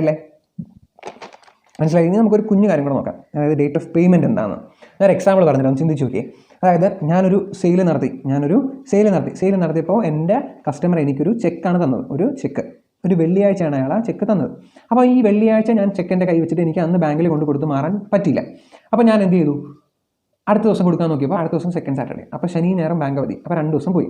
അത് കഴിഞ്ഞ് തിങ്കളാഴ്ച ഞാൻ എന്ത് ചെയ്തു, ബാങ്കിൽ കൊണ്ടുവന്ന് ചെക്ക് കൊടുത്തു. അപ്പോൾ അന്ന് തന്നെ പേയ്മെൻറ്റ് കിട്ടത്തില്ല, 2 ദിവസം എടുക്കും. ഇത് അവരുടെ ബാങ്കിൽ പോയി ക്ലിയർ ചെയ്ത് ഓക്കെയാണ്, സർട്ടിഫൈ ചെയ്തൊക്കെ വന്നിട്ട് നമ്മുടെ അക്കൗണ്ടിൽ പൈസ വരാൻ. അപ്പോൾ നോക്കി 3 ഡേറ്റ് ഉണ്ട്. ഈ 3 ഡേറ്റിൽ ഏത് ഡേറ്റാണ് ഡേറ്റ് ഓഫ് പേയ്മെൻറ്റ് എന്ന് നമുക്കറിയണ്ടേ? അത് നോക്കാം. നമ്മുടെ റൂള് പറഞ്ഞിരിക്കുന്നത് എന്താണ്? Date of entry in the books of accounts. അതായത് ചെക്ക് കിട്ടിയപ്പോൾ നമ്മൾ ബുക്സ് ഓഫ് അക്കൗണ്ട്സിൽ ഒരു ഡേറ്റിൽ നമ്മൾ എൻട്രി ഇടത്തില്ലേ, ഒന്നെങ്കിൽ ആ ഡേറ്റ്, അല്ലെങ്കിൽ or date of credit in books of date of credit in bank account of the supplier which ever is earlier. നമ്മുടെ ബാങ്കിലെ ആ പൈസ ക്രെഡിറ്റ് ആയ ഡേറ്റ്, ഇത് രണ്ടിലും വിച്ച് എവർ ഈസ് ഏർലിയർ, അതാണ് ഡേറ്റ് ഓഫ് പേയ്മെൻറ്റ് എന്ന് പറയുന്നത്. സിമ്പിൾ അല്ലേ? ഒന്നും കൂടെ പറഞ്ഞുതരാം. ഡേറ്റ് ഓഫ് പേയ്മെൻറ്റ് എന്ന് പറയുന്നത് ഒന്നെങ്കിൽ നമ്മൾ ബുക്സ് ഓഫ് അക്കൗണ്ട്സിൽ റെക്കോർഡ് ചെയ്ത ഡേറ്റ്, അല്ലെങ്കിൽ ആ ആക്ച്വൽ എമൗണ്ട് നമ്മുടെ ബാങ്കിൽ ക്രെഡിറ്റ് ആയ date, whichever is earlier ആയിരിക്കും ഡേറ്റ് ഓഫ് പേയ്മെൻറ്റ് എന്ന് പറയുന്നത്. അപ്പോൾ ഇന്ന് നമ്മൾ വളരെ കുറച്ച് കാര്യം മാത്രമേ പഠിച്ചുള്ളൂ അല്ലേ? ഒന്ന് കോമ്പോസിറ്റ് സപ്ലൈ എന്താണെന്ന് പഠിച്ചു, നാച്ചുറലി ബണ്ടിൽഡ് ആണ്, അങ്ങനെയാണെങ്കിൽ പ്രിൻസിപ്പൽ സപ്ലൈയുടെ ടാക്സ് റേറ്റ് ആയിരിക്കും ആപ്ലിക്കബിൾ. ഇനി മിക്സഡ് സപ്ലൈ ആണെങ്കിൽ നാച്ചുറലി ബണ്ടിലല്ല, രണ്ടും ഡിപ്പെൻഡൻ്റ് അല്ല, നമ്മൾ സെയിൽസ് കൂട്ടാൻ വേണ്ടി കൊടുക്കുന്ന ഒരു പരിപാടിയാണ് മിക്സഡ് സപ്ലൈ എന്ന് പറയുന്നത്. അങ്ങനെയാണെങ്കിൽ ആ മിക്സഡ് സപ്ലൈയിലുള്ള ഗുഡ്സിൻ്റെ ഏറ്റവും ഹയർ റേറ്റ് ഏതാണോ അതായിരിക്കും ആ മിക്സഡ് സപ്ലൈക്ക് മൊത്തം ഈടാക്കുന്നത്. ഇനി റെസിപ്പിയൻ്റ് എന്താണെന്ന് പഠിച്ചു, കൺസിഡറേഷൻ ഉള്ള സമയത്ത്, കൺസിഡറേഷൻ ഇല്ലാത്ത സർവീസിൻ്റെയും ഗുഡ്സിൻ്റെയും സമയത്ത് നമ്മുടെ റെസിപ്പിയൻ്റ് എന്താണെന്ന് പഠിച്ചു. അത് കഴിഞ്ഞ് പഠിച്ച എന്താ, ടൈം ഓഫ് സപ്ലൈ അല്ലേ? ടൈം ഓഫ് സപ്ലൈ ഗുഡ്സിന് വേറെയാണ്, സർവീസിന് വേറെയാണ്. ഗുഡ്സിൻ്റെ തന്നെ ഫോർവേഡ് ചാർജിൽ വേറെയാണ്, ഗുഡ്സിൻ്റെ റിവേഴ്സ് ചാർജിൽ വേറെയാണ്. അതുപോലെ സർവീസിൻ്റെ ഫോർവേഡ് ചാർജിൽ വേറെയാണ്, സർവീസിൻ്റെ റിവേഴ്സ് ചാർജിൽ വേറെയാണ്. ഇതിൽ ഒരൊറ്റ കേസ് മാത്രമാണ് നമ്മൾ പഠിച്ചത്. എന്താണ്? Time of supply of goods in the case of forward charge, section 12 subsection 2. Section 12 subsection 1 നമ്മൾ പഠിച്ചു. ഒരു ഇൻട്രോഡക്ടറി സെക്ഷൻ ആണ്. അതിനകത്ത് പറഞ്ഞിരിക്കുന്ന ഈ സെക്ഷനിൽ താഴെ പറയുന്ന കാര്യങ്ങളാണ് ടൈം ഓഫ് സപ്ലൈ ഓഫ് ഗുഡ്സിനെ ഡിഫൈൻ ചെയ്തിരിക്കുന്നതെന്ന് പറഞ്ഞിരിക്കുന്നത്. അതിൽ നമ്മൾ പറഞ്ഞു എന്തോ, നോട്ടിഫിക്കേഷൻ 6 2017 പ്രകാരം കോമ്പോസിറ്റ് സപ്ലൈ അല്ലാത്ത ബാക്കിയുള്ള എല്ലാ ആൾക്കാർക്കും, കോമ്പോസിഷൻ ടാക്സ് സ്കീം അല്ലാതെ ബാക്കിയുള്ള എല്ലാ ടാക്സ് സ്കീമിൽ ടാക്സ് പേ ചെയ്യുന്ന ആൾക്കാർക്കും ഡേറ്റ് ഓഫ് ഇൻവോയ്സ് ആയിരിക്കും time of supply of goods എന്ന് പറയുന്നത്. അല്ല, കോമ്പോസിഷൻ ടാക്സ് സ്കീമാണ് അവർ യൂസ് ചെയ്യുന്നതെങ്കിൽ ഡേറ്റ് ഓഫ് ഇൻവോയ്സ് അല്ലെങ്കിൽ ഡേറ്റ് ഓഫ് പേയ്മെൻറ്റ് ആയിരിക്കും എന്തെന്ന് പറയുന്നത്. ഇത് രണ്ടിലും വിച്ച് എവർ ഈസ് ഏർലിയർ ആയിരിക്കും time of supply of goods എന്ന് പറയുന്നത്. ഇത്രയും കാര്യങ്ങളാണ് നമ്മൾ പഠിച്ചത്. പിന്നെ പഠിച്ചതെന്താണ്, ടൈം ഓഫ് സപ്ലൈയുടെ ലാസ്റ്റ് ഡേറ്റ്. 4 കേസ് നമ്മൾ ഗുഡ്സ് മൂവ്മെൻറ്റ് ഉണ്ടെങ്കിൽ ഡിസ്പാച്ച് ചെയ്യുന്ന ഡേറ്റ് എന്നാണോ അന്ന്, മൂവ്മെൻറ്റ് ഇല്ലെങ്കിൽ ഡെലിവറി നടത്തുന്ന ഡേറ്റ് എന്നാണോ അന്ന്, അപ്രൂവൽ ബേസ് ആണെങ്കിൽ നമുക്ക് കൺഫർമേഷൻ കിട്ടുന്നത് എന്ന്, അല്ലെങ്കിൽ 6 മാസം. ഇനി കണ്ടിന്യൂസ് ബേസിലാണെങ്കിൽ നമ്മൾ ആ statement, periodical statement of accounts കൊടുക്കുന്ന ഡേറ്റ് എന്നാണോ അന്ന്. ഇനി നമ്മൾ ഡേറ്റ് ഓഫ് പേയ്മെൻറ്റ് എന്താണെന്ന് പഠിച്ചു. എന്താണ്? ഒന്നുകിൽ നമുക്ക് ബുക്സ് ഓഫ് അക്കൗണ്ട്സിൽ റെക്കോർഡ് ചെയ്യുന്ന ദിവസം, അല്ലെങ്കിൽ നമ്മുടെ ബാങ്കിൽ ആ ക്യാഷ് വരുന്ന ദിവസം. മനസ്സിലായില്ലേ? ഇനി നമുക്ക് ഇതിൻ്റെ ഒരു കണക്ക് നോക്കണ്ടേ? ഒരു 1, 2, 3 കണക്കും കൂടെ നമുക്ക് നോക്കാം. അപ്പോൾ ഞാൻ ആദ്യമേ നിങ്ങൾക്ക് ക്വസ്റ്റ്യൻ കാണിക്കാം. നിങ്ങൾ സ്വന്തമായിട്ടൊന്ന് ആൻസർ ചെയ്യാൻ പറ്റും. ഇതുവരെ പഠിച്ചത് വെച്ചിട്ട് നിങ്ങൾക്ക് ആൻസർ ചെയ്യാൻ പറ്റുമോ നോക്കാം. സിമ്പിളാണ്.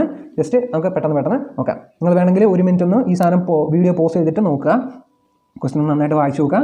എന്തായാലും ഞാൻ ഈ ക്വസ്റ്റ്യനും നോട്ട്സും കാര്യങ്ങളും എല്ലാം ഗ്രൂപ്പിൽ ഇടുന്നതായിരിക്കും. എല്ലാവരും ഗ്രൂപ്പിൽ ജോയിൻ ചെയ്യുക. കറക്റ്റ് 7 മണിയാകുമ്പോൾ ഞാൻ ആ സാധനം പോസ്റ്റ് ചെയ്യുന്നതായിരിക്കും. അപ്പോൾ നമുക്ക് നോക്കാം അല്ലേ?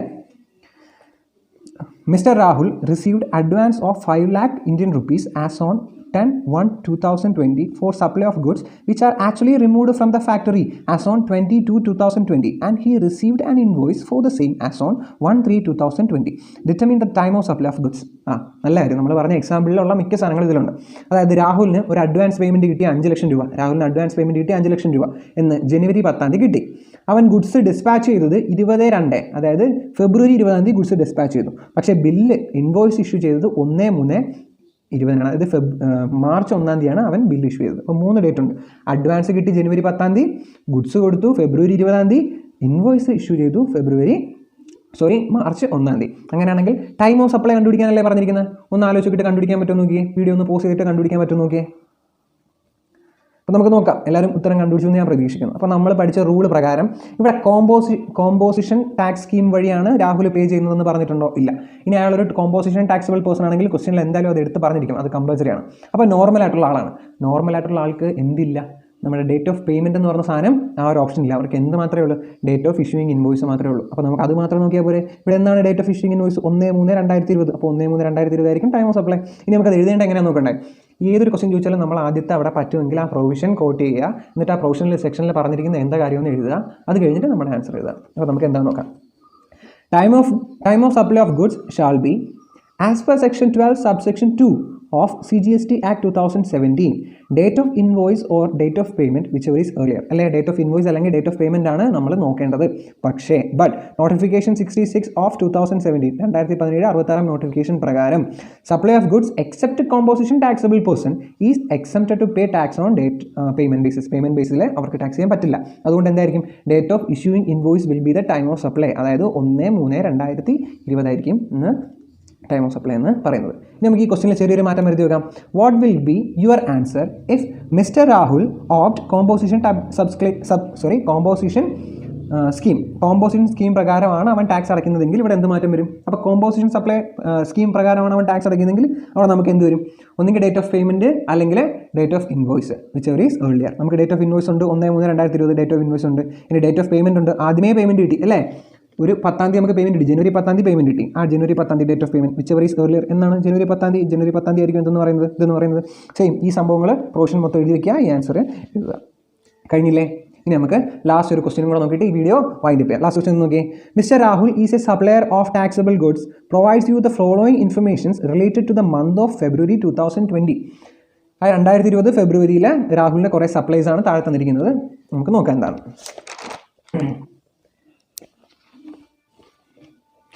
Particular amount received from goods നമുക്കിവിടെ കണ്ടുപിടിക്കാൻ വന്നേക്കുന്നത് നോക്കാം അല്ലേ. Compute taxable value of supply for the month of February 2020. അതായത് 2020 ഫെബ്രുവരി 2020 ടാക്സ് വാല്യൂ കണ്ടുപിടിക്കാനാണ് പറഞ്ഞിരിക്കുന്നത്. അതായത് നമ്മൾ എത്ര രൂപ ടാക്സ് അടച്ചിരിക്കണമെന്ന് കണ്ടുപിടിക്കാനാണ് പറഞ്ഞിരിക്കുന്നത്. അപ്പോൾ നമുക്ക് ക്വസ്റ്റ്യൻ നോക്കാം അല്ലേ. Amount received from goods supplied in the month of December. അതായത് കഴിഞ്ഞ മാസത്തിൽ നമ്മൾ കഴിഞ്ഞ മാസങ്ങളിൽ ഡിസംബറിൽ നടത്തിയ ഒരു സെയിലിൻ്റെ പൈസ ഇപ്പം കിട്ടി 10 ലക്ഷം. Okay. Sale of goods during the month, ഈ മാസം നമ്മൾ സെയിൽ നടത്തി 8 ലക്ഷത്തിന്. പക്ഷേ എത്ര കിട്ടി? 7 ലക്ഷം കിട്ടിയുള്ളൂ. എത്ര കിട്ടിയില്ല? 1 ലക്ഷം അടുത്ത മാസം കിട്ടിയത്, മാർച്ചിലാണ് കിട്ടിയത്. Okay. Advance received from goods to be supplied on April. അതായത് ഏപ്രിൽ സപ്ലൈ ചെയ്യേണ്ട ഗുഡ്സിൻ്റെ പൈസ നമുക്ക് ഈ മാസം കിട്ടി. ഏപ്രിൽ സപ്ലൈ ചെയ്യേണ്ട ഗുഡ്സിൻ്റെ പൈസ ഈ മാസം കിട്ടി. Okay. All the above amount are excluded of GST. മേലെ പറയുന്ന എമൗണ്ടുകൾക്കൊന്നും GST ഇതുവരെ ഇല്ല, നമ്മൾ കണ്ടുപിടിക്കണം. Okay. And all the supplies are in course of inter state trade. Okay, ഇത് ഇന്റർ സ്റ്റേറ്റ് ട്രേഡ് ആണ്. അപ്പോൾ എന്താ ഇവിടെ വരുന്നത്? SGST, IGST, CGST ഏതാ വരുന്നത്? SGST, IGST, CGST ഏതാ വരുന്നത്? IGST ആയിരിക്കും വരുന്നത്. Mister Rahul is registered but not opt for composition scheme. Rahul എന്ന് പറയുന്ന ഒരു നോർമൽ സപ്ലയർ ആണ്. ഇയാൾ കോമ്പോസിഷൻ സ്കീം ഓപ്റ്റ് ചെയ്തിട്ടില്ല. Compute taxable value of supply. Taxable value കണ്ടുപിടിക്കാനാണ് പറഞ്ഞിരിക്കുന്നത്. ഓക്കെ. അപ്പോൾ ഇവിടെ റേറ്റ് തന്നിട്ടില്ല. റേറ്റ് 18%. GSTയുടെ റേറ്റ് 18% എന്ന് സങ്കല്പിക്കാം. അപ്പോൾ നമുക്ക് നോക്കാം അല്ലേ. ഒന്നാമത് നോക്കിയേ, എമൗണ്ട് റിസീവ്ഡ് ഫോർ ഗുഡ്സ്. ഇവിടെ രാഹുൽ എന്തല്ല, ഒരു കോമ്പോസിഷൻ ടാക്സബിൾ സപ്ലയർ അല്ല, ടാക്സബിൾ പേഴ്സൺ അല്ല. ഓക്കെ. അപ്പോൾ അവിടെ എന്തുമാത്രം നമ്മൾ നോക്കിയാൽ മതി? ഡേറ്റ് ഓഫ് ഇൻവോയ്സ് മാത്രം നോക്കിയാൽ മതി. ഇൻവോയ്സ് എന്നാണോ ഇഷ്യൂ ചെയ്യുന്നത് അതായിരിക്കും ടൈം ഓഫ് സപ്ലൈ. അപ്പോൾ ഇവിടെ ഫെബ്രുവരിയിലെ കാര്യമല്ലേ പറഞ്ഞിരിക്കുന്നത്. അപ്പോൾ ഫെബ്രുവരിയിൽ ടൈം ഓഫ് സപ്ലൈ വരുന്ന കാര്യങ്ങളെല്ലാം ഈ മാസം ടാക്സബിൾ. ഒന്നും കൂടെ പറയാം, രാഹുൽ എന്ന് പറയുന്നത് ഒരു കോമ്പോസിഷൻ സ്കീം ഓപ്റ്റ് ചെയ്തിട്ടുള്ള സപ്ലയർ അല്ല. അപ്പോൾ നമ്മൾ എന്ത് നോക്കിയാൽ മതി? ടൈം ഓഫ് സപ്ലൈ നോക്കാൻ വേണ്ടിയിട്ട് ഡേറ്റ് ഓഫ് ഇൻവോയ്സ് മാത്രം നോക്കിയാൽ മതി. വിച്ചെവർ ഈസ് ഏർലിയർ ഇവിടെ ഇല്ല. അപ്പോൾ നമ്മളിവിടെ എന്ത് മാത്രം നോക്കിയാൽ മതി? ടൈം ഓഫ് സപ്ലൈ നോക്കാൻ വേണ്ടിയിട്ട് ഡേറ്റ് ഓഫ് ഇഷ്യൂയിങ് ഇൻവോയ്സ് മാത്രം നോക്കിയാൽ മതി. ഇനി ആ ഡേറ്റ് ഓഫ് ഇഷ്യൂയിങ് ഇൻവോയ്സ് ഫെബ്രുവരിയിലാണെങ്കിൽ, നമ്മൾ ഈ ക്വസ്റ്റ്യനിൽ പറഞ്ഞിരിക്കുന്ന ഫെബ്രുവരിയിലാണെങ്കിൽ അത് നമ്മൾ 18% ടാക്സ് ചെയ്യും. സിമ്പിൾ. നോക്കാം. Amount received for goods supplied in the month of December. അപ്പോൾ ഡിസംബറിൽ സെയിൽ നടത്തി. അപ്പോൾ ഡിസംബറിൽ ഇൻവോയ്സ് ഇഷ്യൂ ചെയ്തിട്ടുണ്ടാവും. ഫെബ്രുവരി ടാക്സ് ചെയ്യുമോ? ഇല്ല. ഒന്നും കൂടെയൊക്കെ ഡിസംബറിൽ സെയിൽ നടത്തി. അപ്പോൾ ഡിസംബറിൽ ഇൻവോയ്സ് ഇഷ്യൂ ചെയ്തിട്ടുണ്ടാവും. അപ്പോൾ ഡിസംബറാണ് ടൈം ഓഫ് സപ്ലൈ. അപ്പോൾ ഡിസംബറിൽ അത് ടാക്സ് ചെയ്തിട്ടുണ്ടാവും. ഫെബ്രുവരി ടാക്സ് ചെയ്യണോ? ഫെബ്രുവരിയിൽ ടാക്സ് ചെയ്യേണ്ട. Okay, cut. അടുത്ത sale of goods during the month. ഈ മാസമാണ് സെയിൽ നടത്തിയത്. അപ്പോൾ ഈ മാസമല്ലേ എന്ത് ഇഷ്യൂ ചെയ്യുന്നത്? ഇൻവോയ്സ് ഇഷ്യൂ ചെയ്യുന്നത്. ഓക്കെ. അപ്പം അതിൽ 7 ലക്ഷം ഈ മാസം കിട്ടി, 1 ലക്ഷം അടുത്ത മാസം കിട്ടി. അത് നമ്മൾ നോക്കൂ? ഇല്ല. എന്താ നോക്കുന്നത് നമ്മൾ? ഇൻവോയ്സ് ഇഷ്യൂ ചെയ്യുന്ന മാസം, ഇൻവോയ്സ് ഇഷ്യൂ ചെയ്യുന്ന ഈ മാസം. അപ്പോൾ 8 ലക്ഷം മൊത്തം ടാക്സബിൾ. ഇനി അടുത്ത advance received for goods to be supplied on ഏപ്രിലിൽ സപ്ലൈ ചെയ്യാനുള്ള ഗുഡ്സിന് ഇപ്പോൾ അഡ്വാൻസ് കിട്ടി. അപ്പോൾ ഏപ്രിലല്ലേ നമ്മൾ സപ്ലൈ ചെയ്യുന്നത്? ഏപ്രിലല്ലേ ഇൻവോയ്സ് ഇഷ്യൂ ചെയ്യുന്നത്? ഈ മാസം അഡ്വാൻസ് അല്ലേ കിട്ടിയത്? എടുക്കുമോ? ഇല്ല. ഇൻവോയ്സ് എവിടെ? ഡേറ്റ് ഓഫ് ഇഷ്യൂയിങ് ഇൻവോയ്സ് എന്നാണ് വരുന്നത്? അടുത്ത മാസം. അപ്പോൾ അവിടെ എന്തില്ല, നമ്മളതിനെ ഈ മാസത്തെ സപ്ലൈ ആയിട്ട് കണക്കാക്കണ്ട. അപ്പോൾ ആൻസർ ചെയ്യുന്നത് എങ്ങനെയാണെന്ന് നോക്കിയേ. Calculation of taxable value of supply for the month of February. ഒന്നിടുക. ഈ ഒന്നാമത്തെ ഐറ്റം അതുപോലെ എഴുതി വയ്ക്കുക. അത് വരുമോ? ഇല്ല, വരില്ല. രണ്ടാമത്തെ ഐറ്റം വരില്ലേ? വരും. കാരണം ആ മാസത്തെ സെയിൽ ആയതുകൊണ്ട് 8 ലക്ഷം വരും. അടുത്തത് ഈ ആ മാസത്തെ സെയിലാണോ? അല്ല, അടുത്ത മാസം സെയിലാണ്. വരില്ല. അപ്പോൾ 8 ലക്ഷത്തിന് 18%, 1,44,000 രൂപ. മനസ്സിലായില്ലേ? അപ്പോൾ നിങ്ങളുടെ ഈ നോട്ട് ഞാൻ രാത്രി 7 മണിയാകുമ്പോൾ ഗ്രൂപ്പിൽ 7 മണിയാകുമ്പോൾ ഗ്രൂപ്പിൽ ഇടുന്നതായിരിക്കും. അപ്പോൾ 7 മണിക്ക് മുമ്പ് തന്നെ എല്ലാവരും ഗ്രൂപ്പിൽ ജോയിൻ ചെയ്യുക. ഇനി എല്ലാ ദിവസവും ക്ലാസ്സുകൾ നമ്മൾ കറക്റ്റ് 7 മണിയാകുമ്പോൾ കറക്റ്റായിട്ട് അപ്ലോഡ് ചെയ്യാൻ ശ്രമിക്കും. ഇനി മുതൽ എല്ലാ വീഡിയോസും നമുക്ക് കറക്റ്റ് 7 മണിയാകുമ്പം അപ്ലോഡ് ചെയ്യാൻ പറ്റുമെന്ന് നോക്കാം. ഈ നെറ്റിൻ്റെ സ്പീഡും കാര്യങ്ങളൊക്കെ കൊണ്ടാണ് എന്നും ഡിലേ ആവുന്നത്. അപ്പോൾ നിങ്ങൾ ഇതിന് മുമ്പുള്ള വീഡിയോസ് മൊത്തം കാണുക, ഈ വീഡിയോയും കാണുക. ഇനി നമ്മുടെ ഈ ഒരു കമ്മ്യൂണിറ്റി വലുതാക്കുക എന്നുള്ളത് നിങ്ങളുടെ കൂടെ റെസ്പോൺസിബിലിറ്റി എടുക്കുക. നിങ്ങൾക്ക് ഈ വീഡിയോ എഫിഷ്യൻ്റ് ആണെന്ന് തോന്നുകയാണെങ്കിൽ നിങ്ങളുടെ ഫ്രണ്ട്സിനും CA CMA CS പഠിക്കുന്ന ഫ്രണ്ട്സിന് അല്ലെങ്കിൽ GST പഠിക്കുന്ന ഏതെങ്കിലും ഫ്രണ്ട്സുകൾ ആർക്കെങ്കിലും ഉണ്ടെങ്കിൽ ഈ വീഡിയോ റെഫർ ചെയ്യുക. നമ്മൾ GST പറ്റി ഫുൾ ടോപ്പിക് ഇടുന്നതായിരിക്കും. GST കഴിഞ്ഞിട്ട് ബാക്കിയുള്ള പേപ്പറിലേക്ക് പോകുന്നതായിരിക്കും. അപ്പോൾ എല്ലാവരും ഗ്രൂപ്പിൽ ജോയിൻ ചെയ്യുക. എല്ലാവർക്കും നല്ലൊരു വിഷു. ഞാനൊന്നും